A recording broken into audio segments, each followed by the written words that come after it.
I was a child, as I mentioned to you right now, Tibura Saab has been a hero to all of us.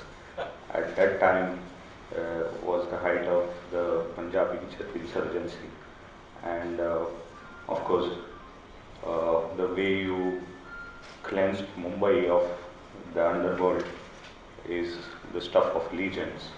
So, Tibura Saab, a very warm welcome to you in this Eknath Thakur Bhavan. Shri Dr. D'Souza Saab, Shri Debashish Basu Saab, Madam. Let me say, when Kumar Ketkar Saab called me about this police and you initiative, and later on I spoke to Madam, there was not an instant's hesitation in my mind to be of any support and help to you, because my family comes from a very small rural background. We hail from Vengurla in Sindhudurga district. In my native place, it is as simple as this: either become a farmer or join the army or the police. And there is no house in which you will have, photographs of uncles and grandfathers having served in the police, army, or whatever, some sort of uniform for sure. So I have a special corner of my heart, sir. As citizens, हम लोग महफूज है क्योंकि you are there on the roads. And let me tell you, my father personally used to say that bravery is the least respected thing in India. We never think of our martyrs like other nations do. And he used to say, in Marathi he used to say, की काही झालं तर मी मेणबत्ती घेऊन gateway of इंडियाला जाणार नाही, तर मी त्या मार्टियरच्या घरामध्ये पणती लावायचा प्रयत्न करेन.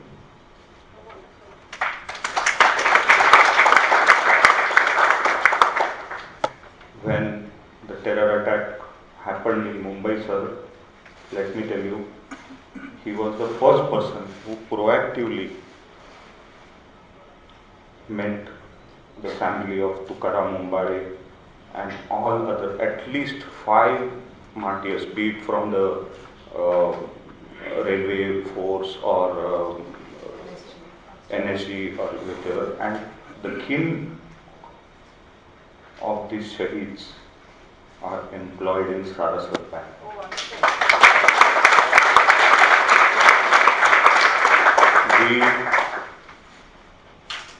Otherwise, what happens is, it is a news for one day, everybody says that, then there is the funeral, the flag and everything, and then the families are forgotten. Thakur Sahab was a person who believed that we need to help those families in a permanent way, and the kin of all those who laid their lives in that horrific terror attack are employed with Saraswat Bank, and we continue this tradition of respecting and saluting bravery. Recently, there was one person named, anyway, he saved the lives of Ramesh Valanju. He saved the lives of 2 girls. One he could not save, who were drowning. Immediately next day, we employed his wife. Because, as Eknath Thakur used to say, bravery has to be respected. If we have to respect bravery, we have to give justice to the families of the brave. And we, as a bank, as an institution, will always follow these principles. I wish this program a great success, madam, and let me assure you that whatever assistance is required, we will do it from our heart. Thank you. So Thakur, thank you very much. It makes us doubly convinced we came to the right place. And I think it's wonderful that you've been doing all this work without the usual PR press releases, so it's not known to anybody. And I think we are privileged to know this. I'm now going to request Mr. Ribeiro to inaugurate the series and to address all of us. Mr. Thakur, Dolphy, Mr. Basu, and Suchita, friends, I've just returned from Hyderabad this afternoon. I was there for 2 days trying to motivate young officers who have joined the IPS. Now, it has been called IPS, Indian Police Service. It is a service. And service, if you look at the dictionary, you are supposed to serve. You are a servant. You are not the master. And that is something that I keep drilling into the minds or telling the young officers when they join.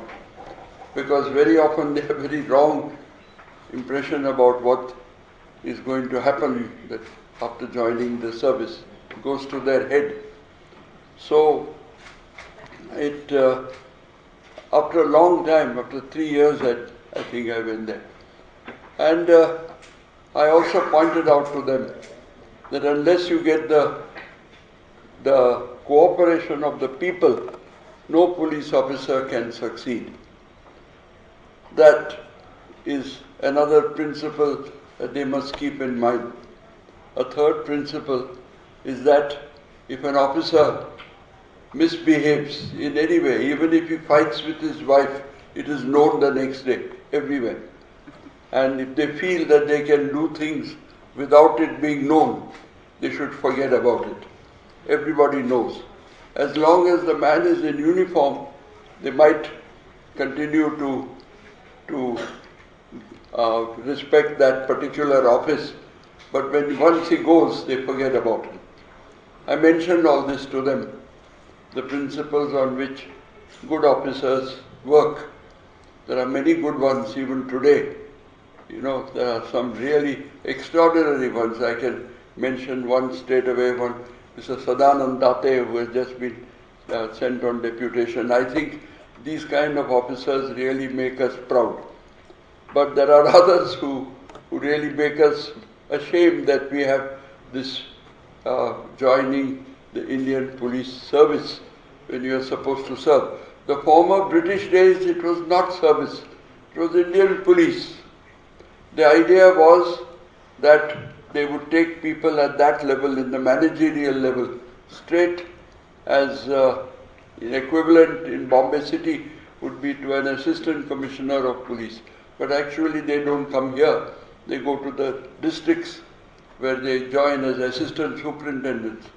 And they are supposed to visit every scene of crime which is of importance, like murders or dacoities, anything that is really big. They are supposed to visit, even in a village, stay there for a couple of days if necessary, to see that the wrong person is not involved and that the correct person is put inside, because that was the observation of the British, that sometimes this kind of injustice takes place. I remember when I first went to Nasik as an ASP, there were 18 police stations. I was always on the move because there was always some important crime somewhere. And one Sarpanch once told me, Sahib, apan Angrezi ahat. So I said, no, how can I be Angrez? Angrez are all white people. Do you see my color of my skin? I can't be an Angrez. So he says, no, but apan Angrezi nyay deta. So you see, I was surprised that they felt that only the Angrez could give you justice. So I mention this to these young people always, that why can't we also, why should we not? I mean, you are supposed to give justice to people. I'm happy that this initiative has been begun by Suchita Dalal of Money Life and my friend Dolphy here of Police Reforms Watch and CHRI, Commonwealth Human Rights Initiative of Maya Daruwala, who has been a passionate worker on the... Maya Daruwala, incidentally, is the daughter of Sam Manekshaw of Field Marshal, and she has been passionately working for police reforms, and it is her wish that before she goes to the grave or perhaps into the what is they call in the Parsis, wherever they go, that he should be to the Tower of Silence. It should be after the police reforms are really in place. Now, that was her ardent wish, which I doubt will be fulfilled. Anyway, we have to, the people have to force the pace. They have to force the pace. They must understand. So this kind of initiative by Suchita and Dolphy is most important, that you know what are your rights and what you should fight for. And you have the RTI and now the right to service also that has been come into effect in Maharashtra. So we can really use these instruments to ensure that justice is done. And whenever you all feel that injustice has been done, please do not keep quiet. We have to raise our voice. No, you don't have to raise it unnecessarily and and cry wolf all the time, because then you won't be believed anymore. You have to be, there should be credibility in what you agitate about. And now Dolphy is a great activist. He has been there for a long time. Suresh, our Bhaskar Prabhu is also there. These are activists whom I know who have a heart. And they are people who improve the quality of life of the citizens. And without these NGOs, I doubt whether the quality of life would have been what we are seeing today. If we want much more improvement, and an initiative like this where for 12 weeks you all will be going through this, experts telling you what are your rights, what you can do, how you can help, I think it's a very great initiative. And I commend you for doing so. I was happy to meet Mr. Thakur. The Thakurs, I thought, were all Rajputs from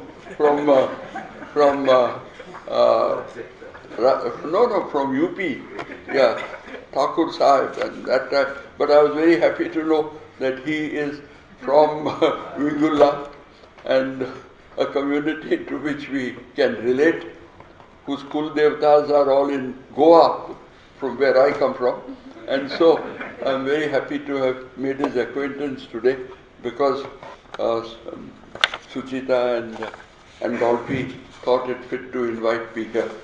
I'm happy that we have a very good police commissioner, Mr.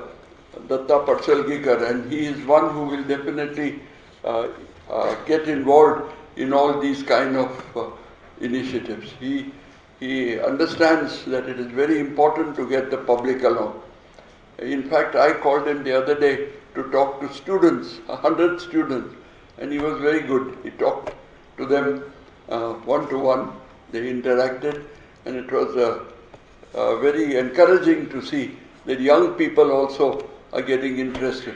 Because unless we make people more politically conscious, more conscious about their rights, their responsibilities, their duties to others, I think we will not get the quality of life we should strive for and deserve.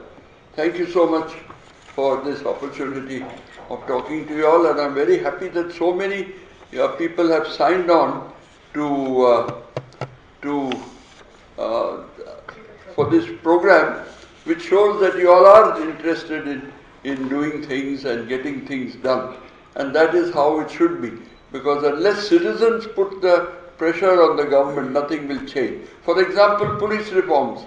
There are so many people like Dolphy, myself, Prakash Singh sitting in Noida, fighting for it all the time. But they are not bothered about it because they want that power. Mainly the power to transfer people. The transfer industry, as Sharad Pawar once famously said, is the biggest industry in India. So this is something we have to fight against.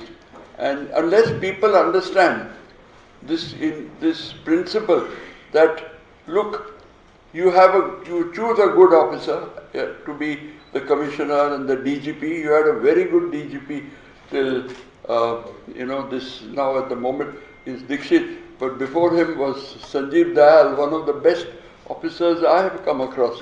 He just retired. He had joined me in PCGT incidentally, because when I asked him, you must come and join us, he has.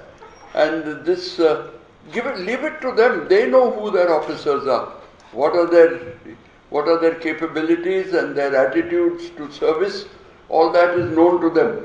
But whereas if you transfer people sitting in Mantralaya, then you are going to have a lot of trouble, because that is only done on the basis of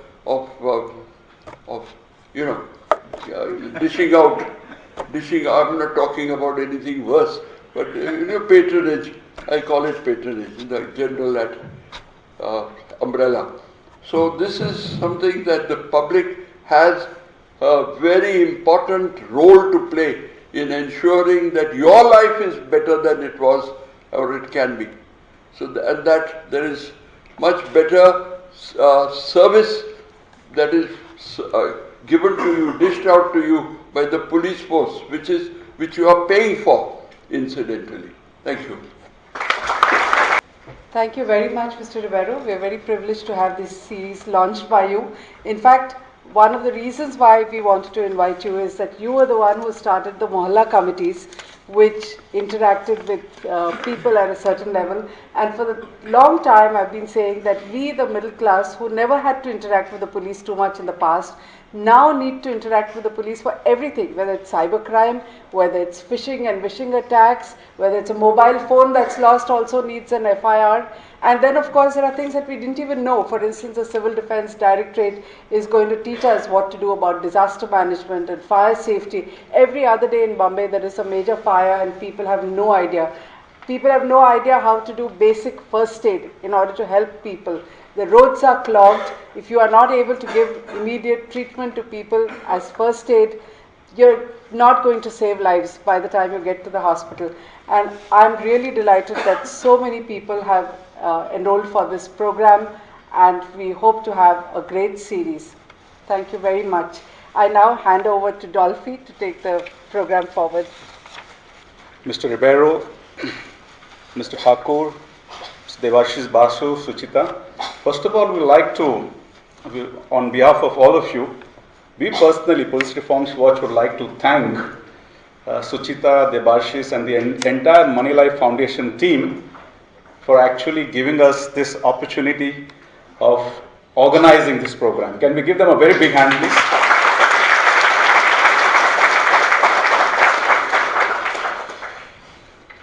You have this case of this gentleman early morning 2 o'clock was intercepted by the police. He was dead drunk. And the officer basically asked him, "Where are you really going?" He says, "Sir, don't hold me on because I'm going for a very important lecture on the use and abuse of alcohol and late nights." So the officer asked him at 2 o'clock, "Which professor is going to give you this lecture?" He said, "My wife."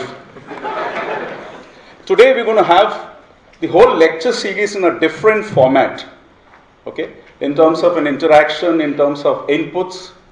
It's possible we'll get lawyers, we'll get police officials, we'll get activists, we'll get people who have gone through a process of trauma to basically share with you and how do we empower ourselves.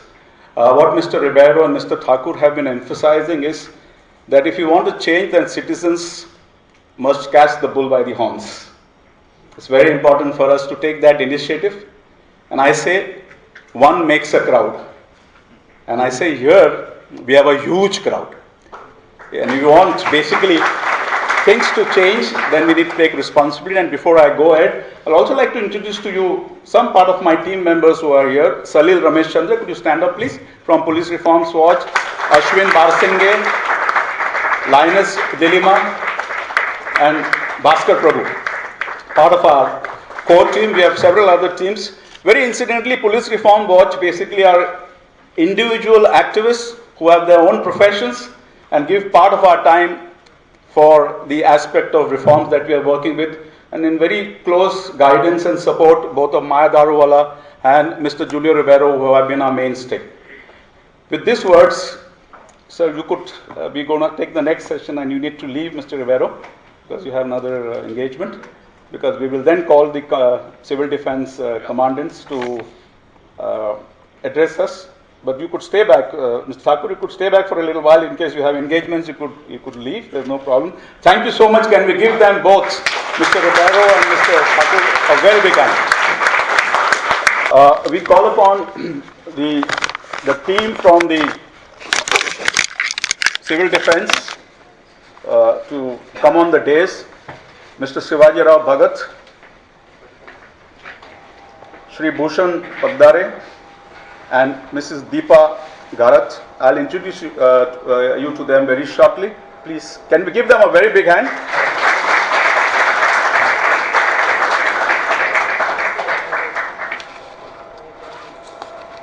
In fact, the DGP of the Director of Civil Defense is Mr. Rakesh Maria, and the Director in charge is Mr. Sanjay Pandey, who is the Commandant of the whole, running the whole program.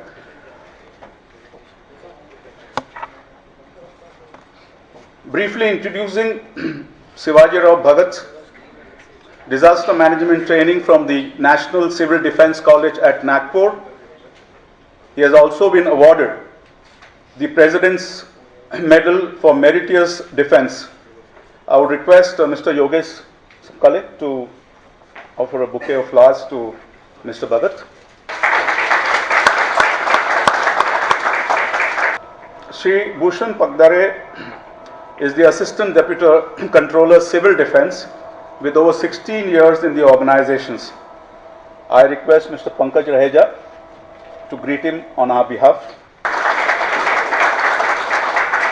Mrs. Deepa Garat is the Assistant Deputy Controller Civil Defense Mumbai and has over 12 years in the Directorate. I would request Salil Ramesh Chandra from Police Reforms Watch to present her with a bouquet. And we would like to hand over the entire schedule and time to you, gentlemen and ladies. Thank you. Good evening.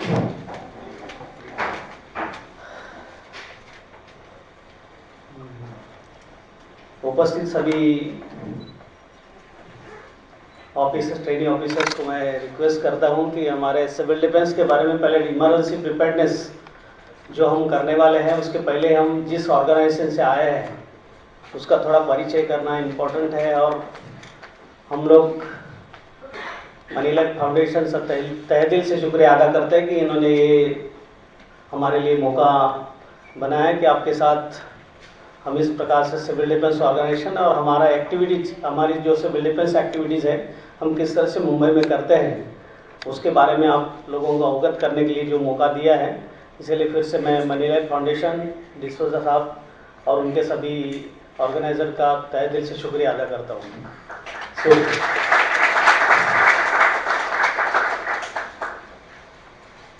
देखिए, आपको civil defence के बारे में बहुत सारे लोगों को कुछ जानकारी ज़रूर है, लेकिन जनरली ये सिविल डिफेंस की जो मेन कंसेप्ट जो थी वो वॉर इमरजेंसी के ऊपर निर्भर थी कि जैसे हमारे सिविल डिफेंस मतलब हमारे इंडिया में जितने भी वाइटल इंस्टॉलेशंस हैं वहाँ पर अगर होस्टाइल अटैक होता है तो वहाँ पर होस्टाइल अटैक के बाद जो क्रिएट होने वाली जो भी इमरजेंसी है उसको मिनिमाइज करने के लिए हमारे पास ऐसे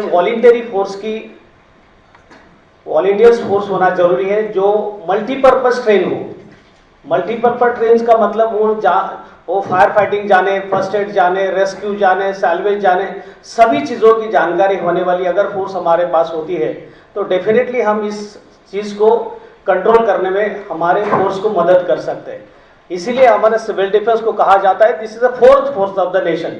हमारे देश की सुरक्षा करने के लिए हमारे आर्मी, एयरफोर्स और नेवी के जवान तो हमारे सरहद पर तैनात होते हैं, लेकिन लोकलाइज प्लेस के अंदर हम जो भी इस प्रकार से वॉर इमरजेंसी के अंदर जो भी प्रॉब्लम्स क्रिएट होते हैं उनको मिनिमाइज करने के लिए हमारे पास मैक्सिमम मैन पावर की जरूरत होती है।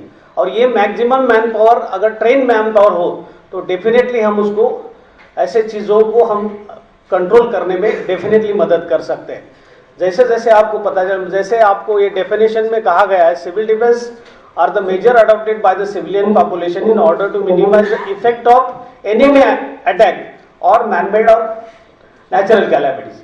अभी जो डेफिनेशन डिजास्टर मैनेजमेंट एक्ट आया है 2005 में, उसमें थोड़ा मतलब वो सिविल डिफेंस की एक रिस्पॉन्सिबिलिटी उसमें भी दिखाई गई है। As a first responder civil defence के जितने भी वॉलंटियर्स हैं वो एज अ फर्स्ट रिस्पॉन्डर करके काम करते हैं। तो इसीलिए हमने ये मैनमेड नेचुरल कैलामिटीज भी उनके अमेंडमेंट करके इस एक्ट के अंदर उनको इम्प्लीमेंट किया गया है, अमेंड किया गया है। और ये civil defence organisation of the people, by the people, for the people, आपको पता है कि ये manned by the voluntary forces.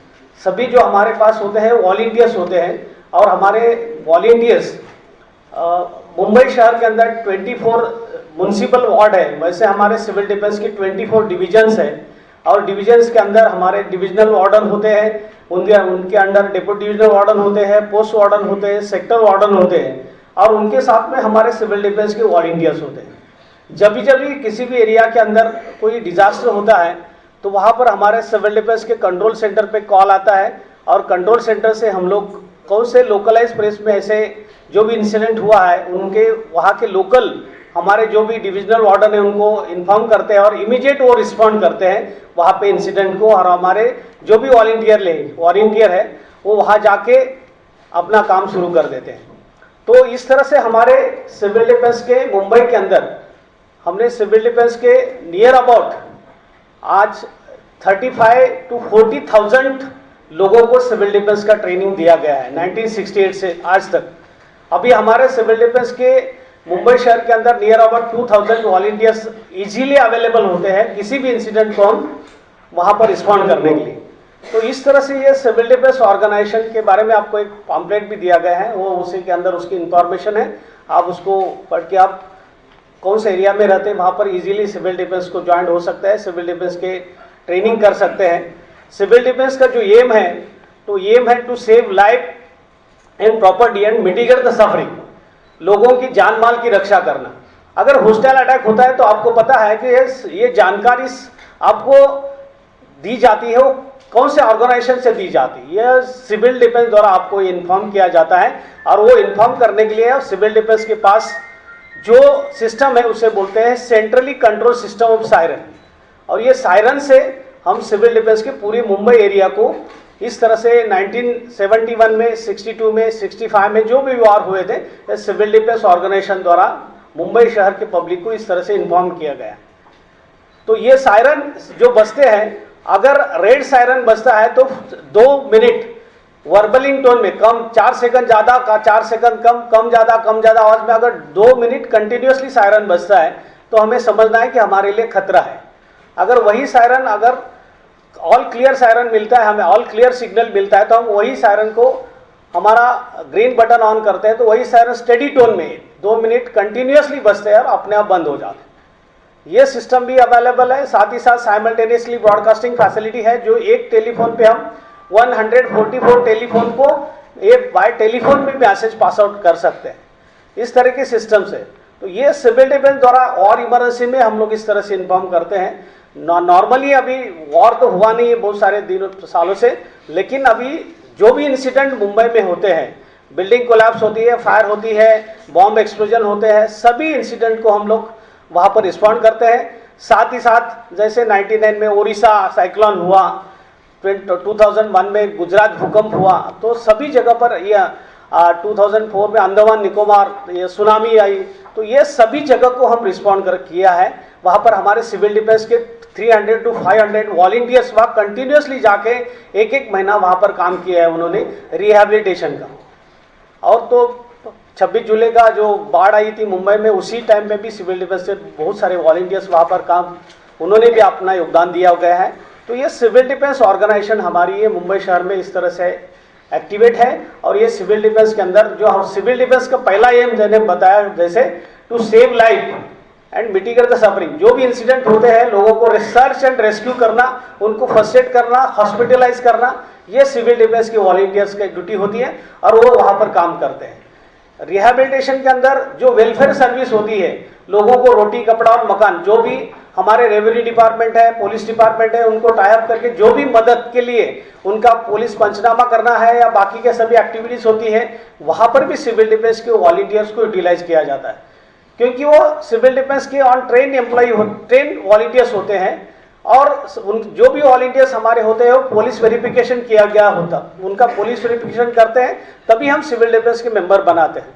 तो इस तरह से ये सभी जो हमारे सिविल डिफेंस के वॉलंटियर्स होते हैं ये काम करते हैं। साथ ही साथ हमारा दूसरा एम है to maintain the continuity of production. किसी भी डिजास्टर के टाइम पे या किसी भी इमरजेंसी के टाइम पे जो भी हमारी वाइटल इंडस्ट्रीज है या इंडस्ट्रीज में भी सिविल डिफेंस का ट्रेनिंग दिया जाता है।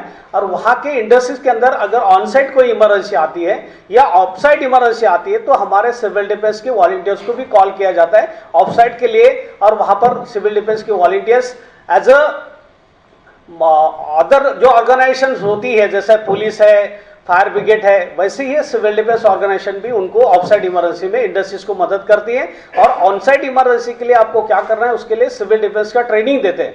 First aid, fire fighting, rescue, industrial accidents, preventive measures, ये सभी का ट्रेनिंग इंडस्ट्रीज को भी सिविल डिफेंस द्वारा दिया जाता है। तो इस प्रकार से सिविल डिफेंस अपना दूसरा एम भी सक्सीड करते हैं। और थर्ड है to keep high morale of the people, लोगों का मनोबल बढ़ाना। अभी लोगों का मनोबल हम कैसे बढ़ा सकते हैं? लोगों को ट्रेन करते हैं, मल्टीपर्पज ट्रेन करते हैं, लोगों को डेमोन्स्ट्रेशन दिखाते हैं, प्रैक्टिकल में उनका इन्वॉल्वमेंट 60% प्रैक्टिकल्स दिखाते हैं। Practice make man perfect. आपको पता है कि सिविल डिफेंस के जो वॉलंटियर्स हैं वो knots, rescue knots, bandages, how to transport the casualty from incident place to hospital, casualty collecting point, ambulance, बहुत सारे कैजुअलिटी जो है वो ट्रांसपोर्टिंग में बहुत सारे इंजर्ड होते हैं, लेकिन सिविल डिफेंस से सिस्टमैटिकली लोगों को ट्रेन करते हैं कि किस तरह से कैजुअलिटी को हैंडल करना है, उनके अंदर एक कॉन्फिडेंस निर्माण करते हैं। साथ ही साथ हमारे सिविल डिफेंस के वॉलंटियर्स से हम डेमोन्स्ट्रेशन कंडक्ट करते हैं। उसमें क्या करते हैं कि एक माहौल क्रिएट करते हैं। जैसे एक बाजार है, वहाँ पर कोई दूध बेच रहा है, कोई साइकिल से जा रहा है, कोई बच्चे खेल रहे हैं, कोई कॉलेज जा रहा है, और ऐसे सिचुएशन में हम सायरन बजाते हैं। सायरन का सिचुएशन ये क्रिएट करते हैं कि अभी बम्बार्डिंग होने वाली है, तो अभी आपको क्या करना है। तो जब सायरन बजाते तो हमारे सिविल डिफेंस के जो वार्डन्स आते हैं वहाँ सीटी बजा के आते हैं और लोगों को बताते हैं कि just lie down on the ground, जमीन पे सो जाओ। कैसे सोना है? जब जमीन पे सोएंगे आपके हाथ, दोनों हाथों की उंगलियां कानों में रखना है, आपके एल्बो के ऊपर आपका शरीर का बोझ रखना है, दोनों आंखों को बंद करना है और आपका फेस जमीन की तरफ करना है और सीना जमीन से 6 इंच ऊंचा रखना है। अगर ये पोजीशन आप लेके लाई डाउन हो जाए, जमीन पर लाई डाउन हो जाते हैं, तो आपके नजदीक 50 यार्ड पे भी अगर कोई बॉम्ब का एक्सप्लोजन होता है तो उससे आप 100% बच सकते हैं। क्योंकि बॉम्ब एक्सप्लोजन में जो स्प्लिंटर्स इफेक्ट होता है, ब्लास्ट इफेक्ट होता है, 30 डिग्री एंगल में अपर साइड में होता है। तो अगर ग्राउंड लेवल में आप सोए हैं तो 95 to 100% आप खुद को बचा सकते हैं। दूसरा यह है कि उसे आप कानों में, क्योंकि ब्लास्ट इफेक्ट से हवा का प्रेशर, पॉजिटिव वेव्स और निगेटिव वेव्स की वजह से आपके कान फटने के चांसेस होते हैं। मुंह में रुमाल रखने के लिए क्यों करते हैं? क्योंकि आपके दांत घबराने की वजह से दांत बैठ सकते हैं। सीना जमीन को टच क्यों नहीं करना है? क्योंकि अगर अर्शॉक इफेक्ट होता है तो बाय चांस हार्ट अटैक या कोई अन्य कोई ऐसे इंपॉर्टेंट ऑर्गन्स को आपको कुछ ना कुछ प्रॉब्लम्स होने के चांसेस होते हैं। तो इसीलिए अपने बॉडी को सेफ करने के लिए इस प्रकार की पोजीशन हम लेने के लिए कहते हैं। जब तक हमें दूसरा ऑल क्लियर सिग्नल नहीं मिलता है तब तक हम उनको वो पोजीशन में रखते हैं। बाद में हम लोग ऑल क्लियर सिग्नल मतलब बॉम्ब ब्लास्ट करते हैं छोटे छोटे, और उसके बाद में जो भी लोग ये चीजें सुनते नहीं है, खड़े रहते हैं, वो इंजर्ड होते हैं। और जब उसके बाद में हम रेड ग्रीन सिग्नल बजाते हैं, सायरन ऑल क्लियर का बजाते हैं और पब्लिक उठ के चली जाती है, लेकिन जो इंजर्ड पर्सन है वहां पर पड़े रहते हैं। तो हमारे सिविल डिफेंस की अलग अलग टीम्स आती हैं, फर्स्ट एड टीम है, रेस्क्यू टीम है, सर्च रेस्क्यू टीम है, तो वो लोग उनको हैंडल करते हैं, उनको फर्स्ट एड करते हैं, CPR मेथड देते हैं, बैंडेज बांधते हैं, वो सभी प्रकार का, मतलब इस प्रकार से ट्रीट करने के बाद ही उसको स्ट्रेचर के ऊपर, मतलब इम्प्रोवाइज स्ट्रेचर हो, हमारा रेडीमेड स्ट्रेचर हो, अलग अलग प्रकार के स्ट्रेचर बनाकर उनको कैजुअलिटी को ट्रांसपोर्ट किया जाता है। तो ये जो सिस्टम है, ये सिविल डिफेंस द्वारा उनको अलग अलग डेमोन्स्ट्रेशन में सिखाया जाता है, बताया जाता है, प्रैक्टिस किया जाता है, ताकि ऐसे किसी भी सिचुएशन को वो इजीली हैंडल कर सके। तो इस तरह से सिविल डिफेंस के वॉलंटियर से या पब्लिक से, पब्लिक भी देखती है और ये सिविल डिफेंस की एक्टिविटीज क्या है, सिविल डिफेंस क्या काम करती है, तो इस तरह से उनका इस प्रकार से कॉन्फिडेंस बढ़ाने का काम करते हैं, उनका मॉरल हाई रखने का काम करते हैं कि अगर कभी खुदा न खास्ता ऐसी कोई भी चीज आ जाती है, हादसा हो जाता है, तो हम डेफिनेटली उसको किस तरह से हम हमारे फैमिली को बचा सकते हैं, दोस्तों को बचा सकते हैं, अदर लोगों को बचा सकते हैं। इस प्रकार की ये ट्रेनिंग सिविल डिफेंस द्वारा दी जाती है। ओके, तो ये जनरल सिविल डिफेंस के बारे में थोड़ी सी इंफॉर्मेशन है, क्योंकि सब्जेक्ट मेरा दूसरा है, लेकिन सिविल डिफेंस के बारे में आपको बताना जरूरी है। आखिरी में जो भी 5-10 मिनट आपको मिलेंगे उसके बारे में बाद में आप थोड़ा सा डिस्कस करेंगे इसके बारे में। Okay, thank you.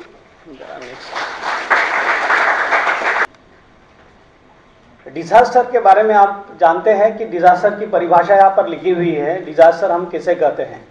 जो भी हम एक्सीडेंट कहते हैं, एक्सीडेंट का मतलब है कि ऑन द स्पॉट, अनियोजित और अनियंत्रित घटना कि जिसके अंदर हम ह्यूमन लाइफ, प्रॉपर्टी और एनवायरनमेंट है, तीनों का लॉसेस हमें सामने नजर आता है, इमीडिएट दिखाई देता है, और वो एक्सीडेंट होता है, वो इसमें इमीडिएट हमको रिजल्ट नजर आता है। इंसिडेंट हम किसे कहते हैं कि एक्सीडेंट अगर 2 या 3 प्रकार के एक्सीडेंट एक साथ में हो जाते हैं तो उसे हम इंसिडेंट कहते हैं। लेकिन डिजास्टर का मतलब है thousand of incident, multiple incidents अगर उस टाउन के अंदर होते हैं तो इसे हम डिजास्टर कहते हैं कि maximum losses, human life, properties, environment, animals, ये सभी चीजों के अंदर इस प्रकार से उनकी तबाही जो होती है उसे हम डिजास्टर कहते हैं। तो ये डिजास्टर की ये परिभाषा है, और ये हमको ये समझना है कि जैसे ह्यूमन लाइफ, जैसे मानव इंसान को नेचुरल प्रोटेक्शन नहीं होता है, जैसे प्राणियों को नेचुरल प्रोटेक्शन होता है वैसे इंसान को नेचुरल प्रोटेक्शन नहीं होता है, इसीलिए इंसान को हर चीज को सीखना जरूरी होता है।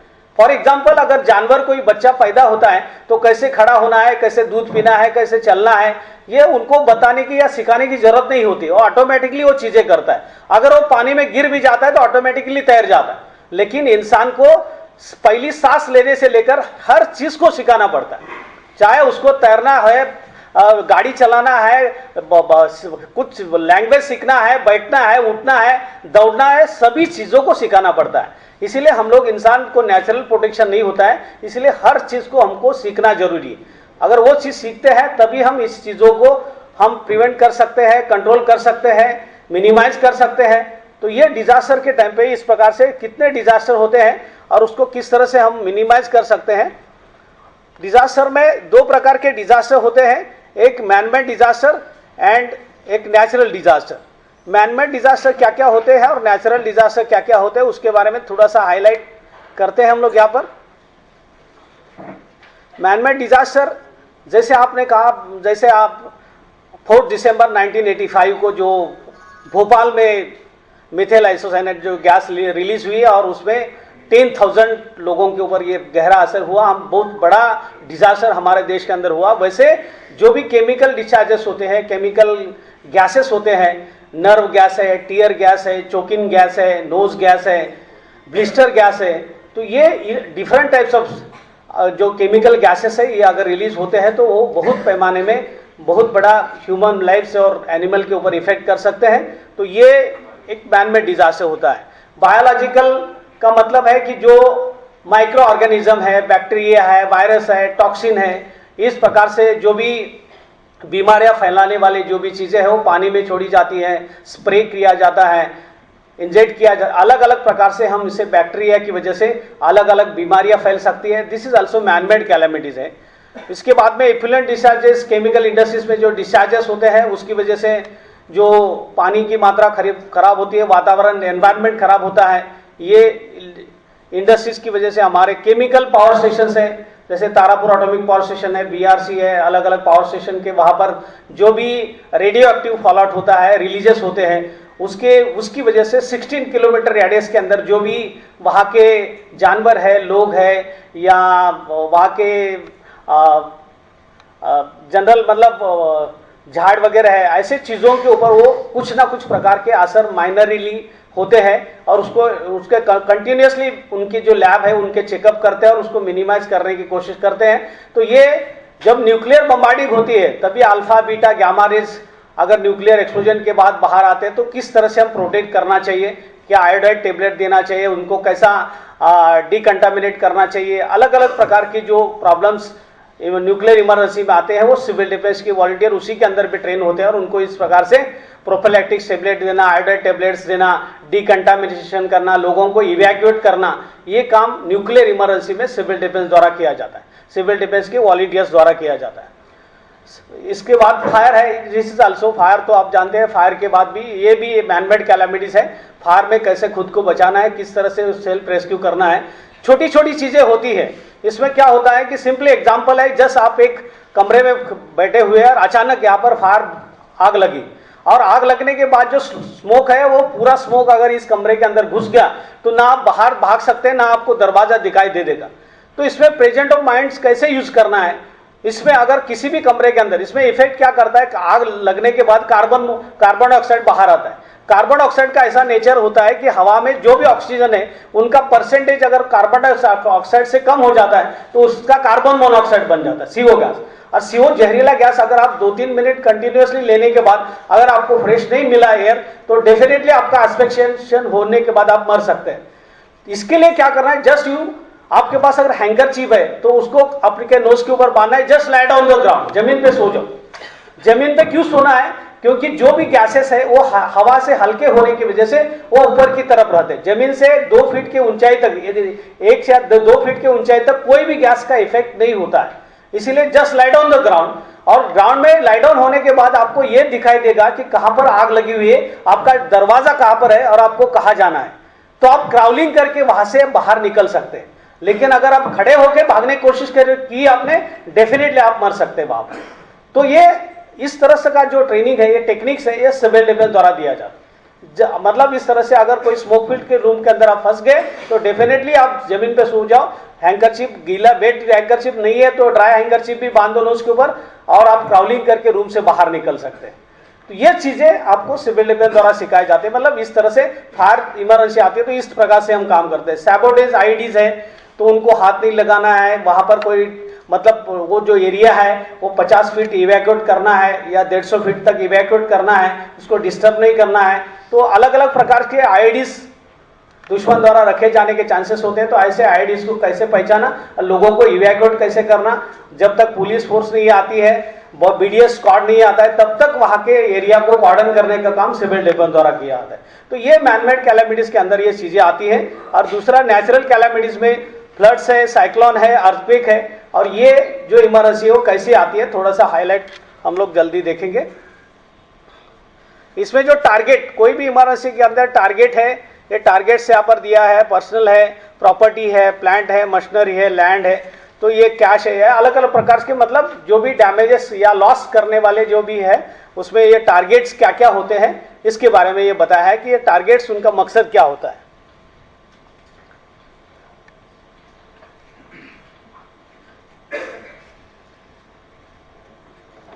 ये फ्लड की परिभाषा है, क्योंकि आप देखते हैं कि जहां हमारे सबसे इंडिया में सबसे बड़ा प्रॉब्लम है पॉपुलेशन का। पॉपुलेशन की वजह से हम लोग नदी के किनारे इतने नजदीक गए हुए हैं कि नदी का जो भी एरिया है तो टोटली हम कम करते करते करते नदी इतनी उसको कम कर दिया है रिवर को कि वहां पर मिट्टी भी चली जाती है और इसका रिवर का एरिया, बैंक का एरिया ही हमने कम करने की वजह से वो डेफिनेटली वो ओवरफ्लोइंग होती है।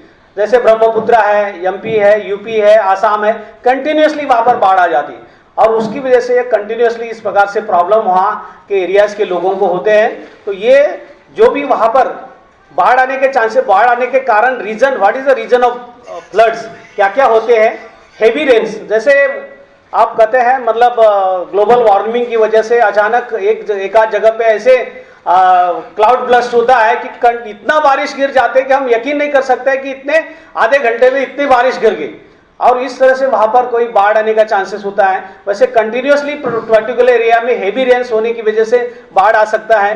बर्स्ट ऑफ डैम्स, अगर कोई डैम है वो ब्रस्ट होने की वजह से बाढ़ आ सकती है। ब्रीच इन रिजर्वायर्स, अगर रिजर्वायर्स के अंदर ब्रीच की वजह से भी बाढ़ आने का चांसेस है। हेवी मेल्टिंग ऑफ स्नो, अगर जम्मू में गए आप, कश्मीर में, लद्दाख में गए तो आपको पता चलेगा कि वहां पे स्नो मेल्टिंग कैसे होता है और तुरंत नदी में किस तरह से इस तरह से बाढ़ आने के चांसेस होते हैं। एवलांचेस एंड लैंडस्लाइड्स, अगर नदी के पात्र के अंदर जैसे कोंकण रेलवे में जैसे पत्थर गिरते हैं वैसे वो चीजें गिरने की वजह से भी नदी का मतलब डायरेक्शन ही चेंज हो जाता है और गाँव के अंदर वो पानी फैल जाता है और उसकी वजह से बाढ़ आने का चांसेस होता है। तो इस तरह से अर्थक्वेक इन रिजर्वायर एरियाज के अंदर अगर अर्थक्वेक आता है उसकी वजह से भी ये बाढ़ आने का चांसेस है। हरिकेन, साइक्लोन, टाइफॉन, टोर्नाडोज, ये साइक्लोन के अलग अलग नाम्स हैं और ये बड़े पैमाने में बड़े बड़े साइक्लोन्स आते हैं, उसके ये नाम है और उसकी वजह से भी पानी की लहरें समुद्र में बड़े बड़े पैमाने 30 से 40 फुट हाइट लेती है, जैसे सुनामी में लेती है, और इस तरह से वो जो पानी अगर बाहर कोस्टल एरिया में आता है तो उसकी वजह से भी बाढ़ आने का चांसेस है। पुअर लैंड कंजर्वेशन प्रैक्टिस, वहाँ पर हम पेड़ तोड़ने की वजह से ये सभी चीज़ें, पानी नॉर्मली पूरा बाहर रुकने का चांसेस नहीं होता है और उसकी वजह से भी बाढ़ आने का चांसेस होता है। ये साइक्लोन का भी वैसे है, साइक्लोन आने के साइक्लोन की परिभाषा भी यहाँ पर दी गई है कि साइक्लोन अगर 60 to 70 किलोमीटर पर आवर पे अगर स्पीड से अगर एयर बहती है तो इस तरह से उसको साइक्लोन में वो चीज़ें हम तब्दील करते हैं। और साइक्लोन आने के चांसेस, साइक्लोन क्यों आता है? Change of temperature, particular area का टेम्परेचर डाउन हो गया तो वहाँ चारों तरफ से जो एयर है, टेम्परेचर डाउन नहीं, टेम्परेचर हाई हो गया तो पर्टिकुलरली वो एरिया के चारों तरफ से हवा प्रेशर से अंदर घुस जाती है और प्रेशर से अंदर घुस जाने के बाद वो रोटेटिंग स्टेज लेती है और वो उसको साइक्लोन के मतलब साइक्लोन हो जाता है उसका, और वो धीरे धीरे धीरे जिस एरिया में कोस्टल एरिया में आगे बढ़ता है वहां पर तबाही मचा देता है। या particularly loss of air pressure, particular area का अगर एयर प्रेशर डाउन हो गया तो वहां पर भी ये चारों तरफ से, जैसे हमारे बाजू में कोई बस चली गई तो बस जाने के बाद जैसे हमारे हवा लगती है वैसे ही ये इस प्रकार से वहां का एयर प्रेशर डाउन होने की वजह से चारों तरफ से हवा प्रेशर से आती है और वहां रोटेटिंग स्टेज लेती है और वो रोटेटिंग स्टेज की वजह से साइक्लोन क्रिएट होता है और वो धीरे धीरे पुश होता है। बहुत सारे वक्त पे हम कहते हैं कि साइक्लोन का स्पीड जो है 500 किलोमीटर पर आवर है, लेकिन हमारे मुंबई से वो 600 किलोमीटर दूर है, मुंबई को हिट करने के लिए 12 घंटे लगेंगे। तो वैसे लोग सोचते हैं कि भाई वो तो 500 किलोमीटर पर आवर से साइक्लोन चल रहा है, वहां पर मुंबई को हिट करने के लिए 12 घंटे क्यों लगेंगे, वो तो 1 घंटे के अंदर आना चाहिए। लेकिन नहीं, उसको चारों तरफ से प्रेशर होता है और वो रोटेटिंग स्टेज उनका वैसा होता है, लेकिन धीरे धीरे जहां से प्रेशर कम होता है उस साइड में वो मूव होता है। इसीलिए कभी कभी हम कहते हैं कि वो कुलाबा में हिट करने वाला ढानू में चला गया, ढानू से कहीं और वापी में चला गया, वापी से कहीं गुजरात या समुद्र के अंदर ही वो मतलब इस तरह से मटेरियलाइज पैरालाइज हो गया। तो इस तरह से क्या है, ये जो साइक्लोन है तो इस प्रकार से रोटेट होके इस प्रकार से आते हैं। तो ये हमारे साइक्लोन, ये हमारा साइक्लोन हो या फ्लड हो, उसमें हमारे सिविल डिफेंस या हमारे जनरली रिस्पॉन्सिबिलिटीज क्या क्या होती है? Prevent the occurrence of the disaster whenever possible. अगर आपके कोई भी डिजास्टर प्रिवेंट करने की कैपेसिटी हमारे पास नहीं होती है, लेकिन क्या है कि उसके प्रिकॉशनरी मेजर हम ले सकते हैं। उसको प्रिवेंट तो करने की कैपेसिटी, कोई भी डिजास्टर को प्रिवेंट करने की कैपेसिटी नहीं, लेकिन to minimise the number of casualty if the disaster can not be prevented. मतलब अगर कोई साइक्लोन आने का है, मेट्रोलॉजिकल डिपार्टमेंट ने हमको अवगत किया गया है कि इस एरिया के अंदर साइक्लोन आने का चांसेस है, तो वहां के टोटल लोगों को इवैक्यूएट करना है।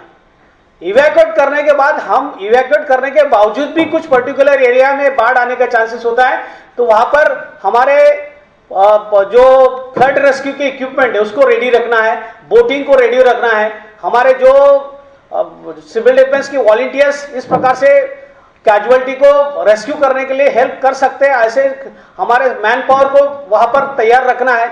ये सभी चीजें मतलब ये प्रिवेंटिव मेजर्स में आती है और ये हम लोग क्या करते हैं, मिनिमम कैजुअलिटी किस तरह से हो, इस तरह से लोगों को इवैक्यूएट करना, वहां के एरिया को कॉर्डन करना और बाकी की पूरी तैयारी करने का काम ये सिविल डिफेंस द्वारा किया जाता है।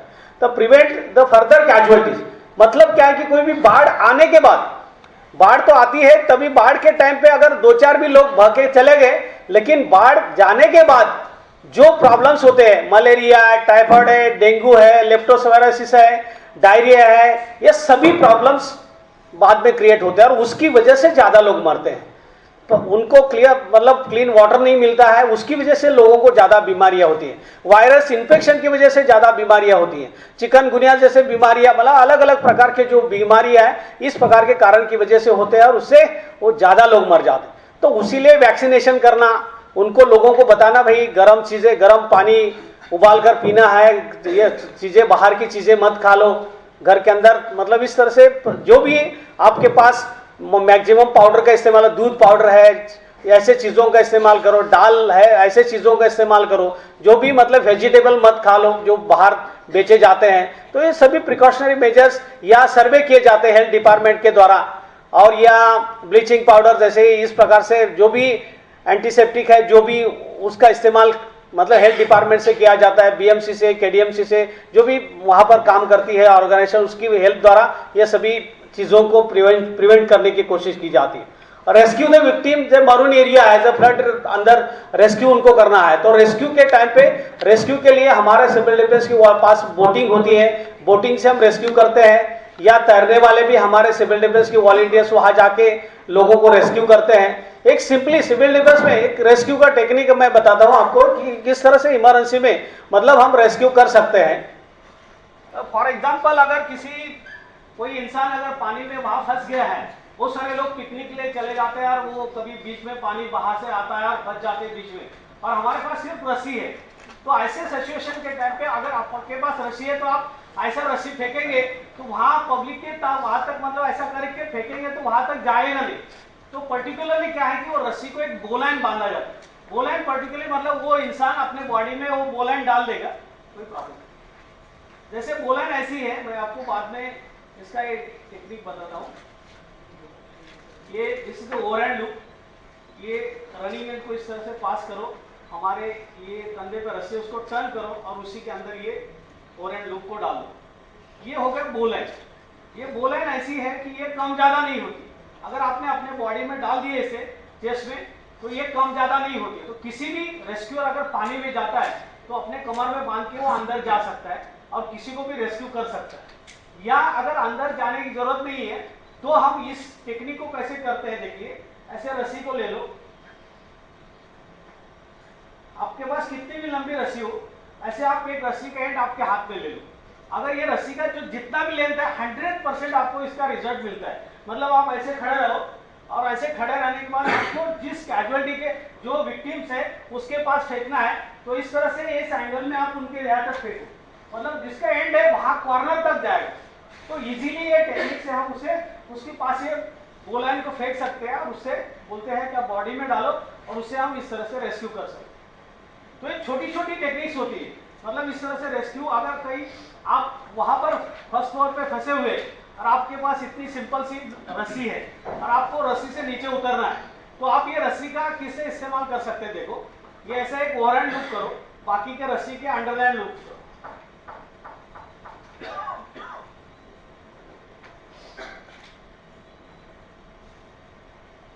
और ऐसे अंडरहैंड लूप करने के बाद आपके पास जो रस्सी का एंड है ये एंड इधर से पास करो और ये रस्सी को नीचे फेंक दो। आपको एक एक फुट के ऊपर एक एक नॉट्स नजर आएंगे।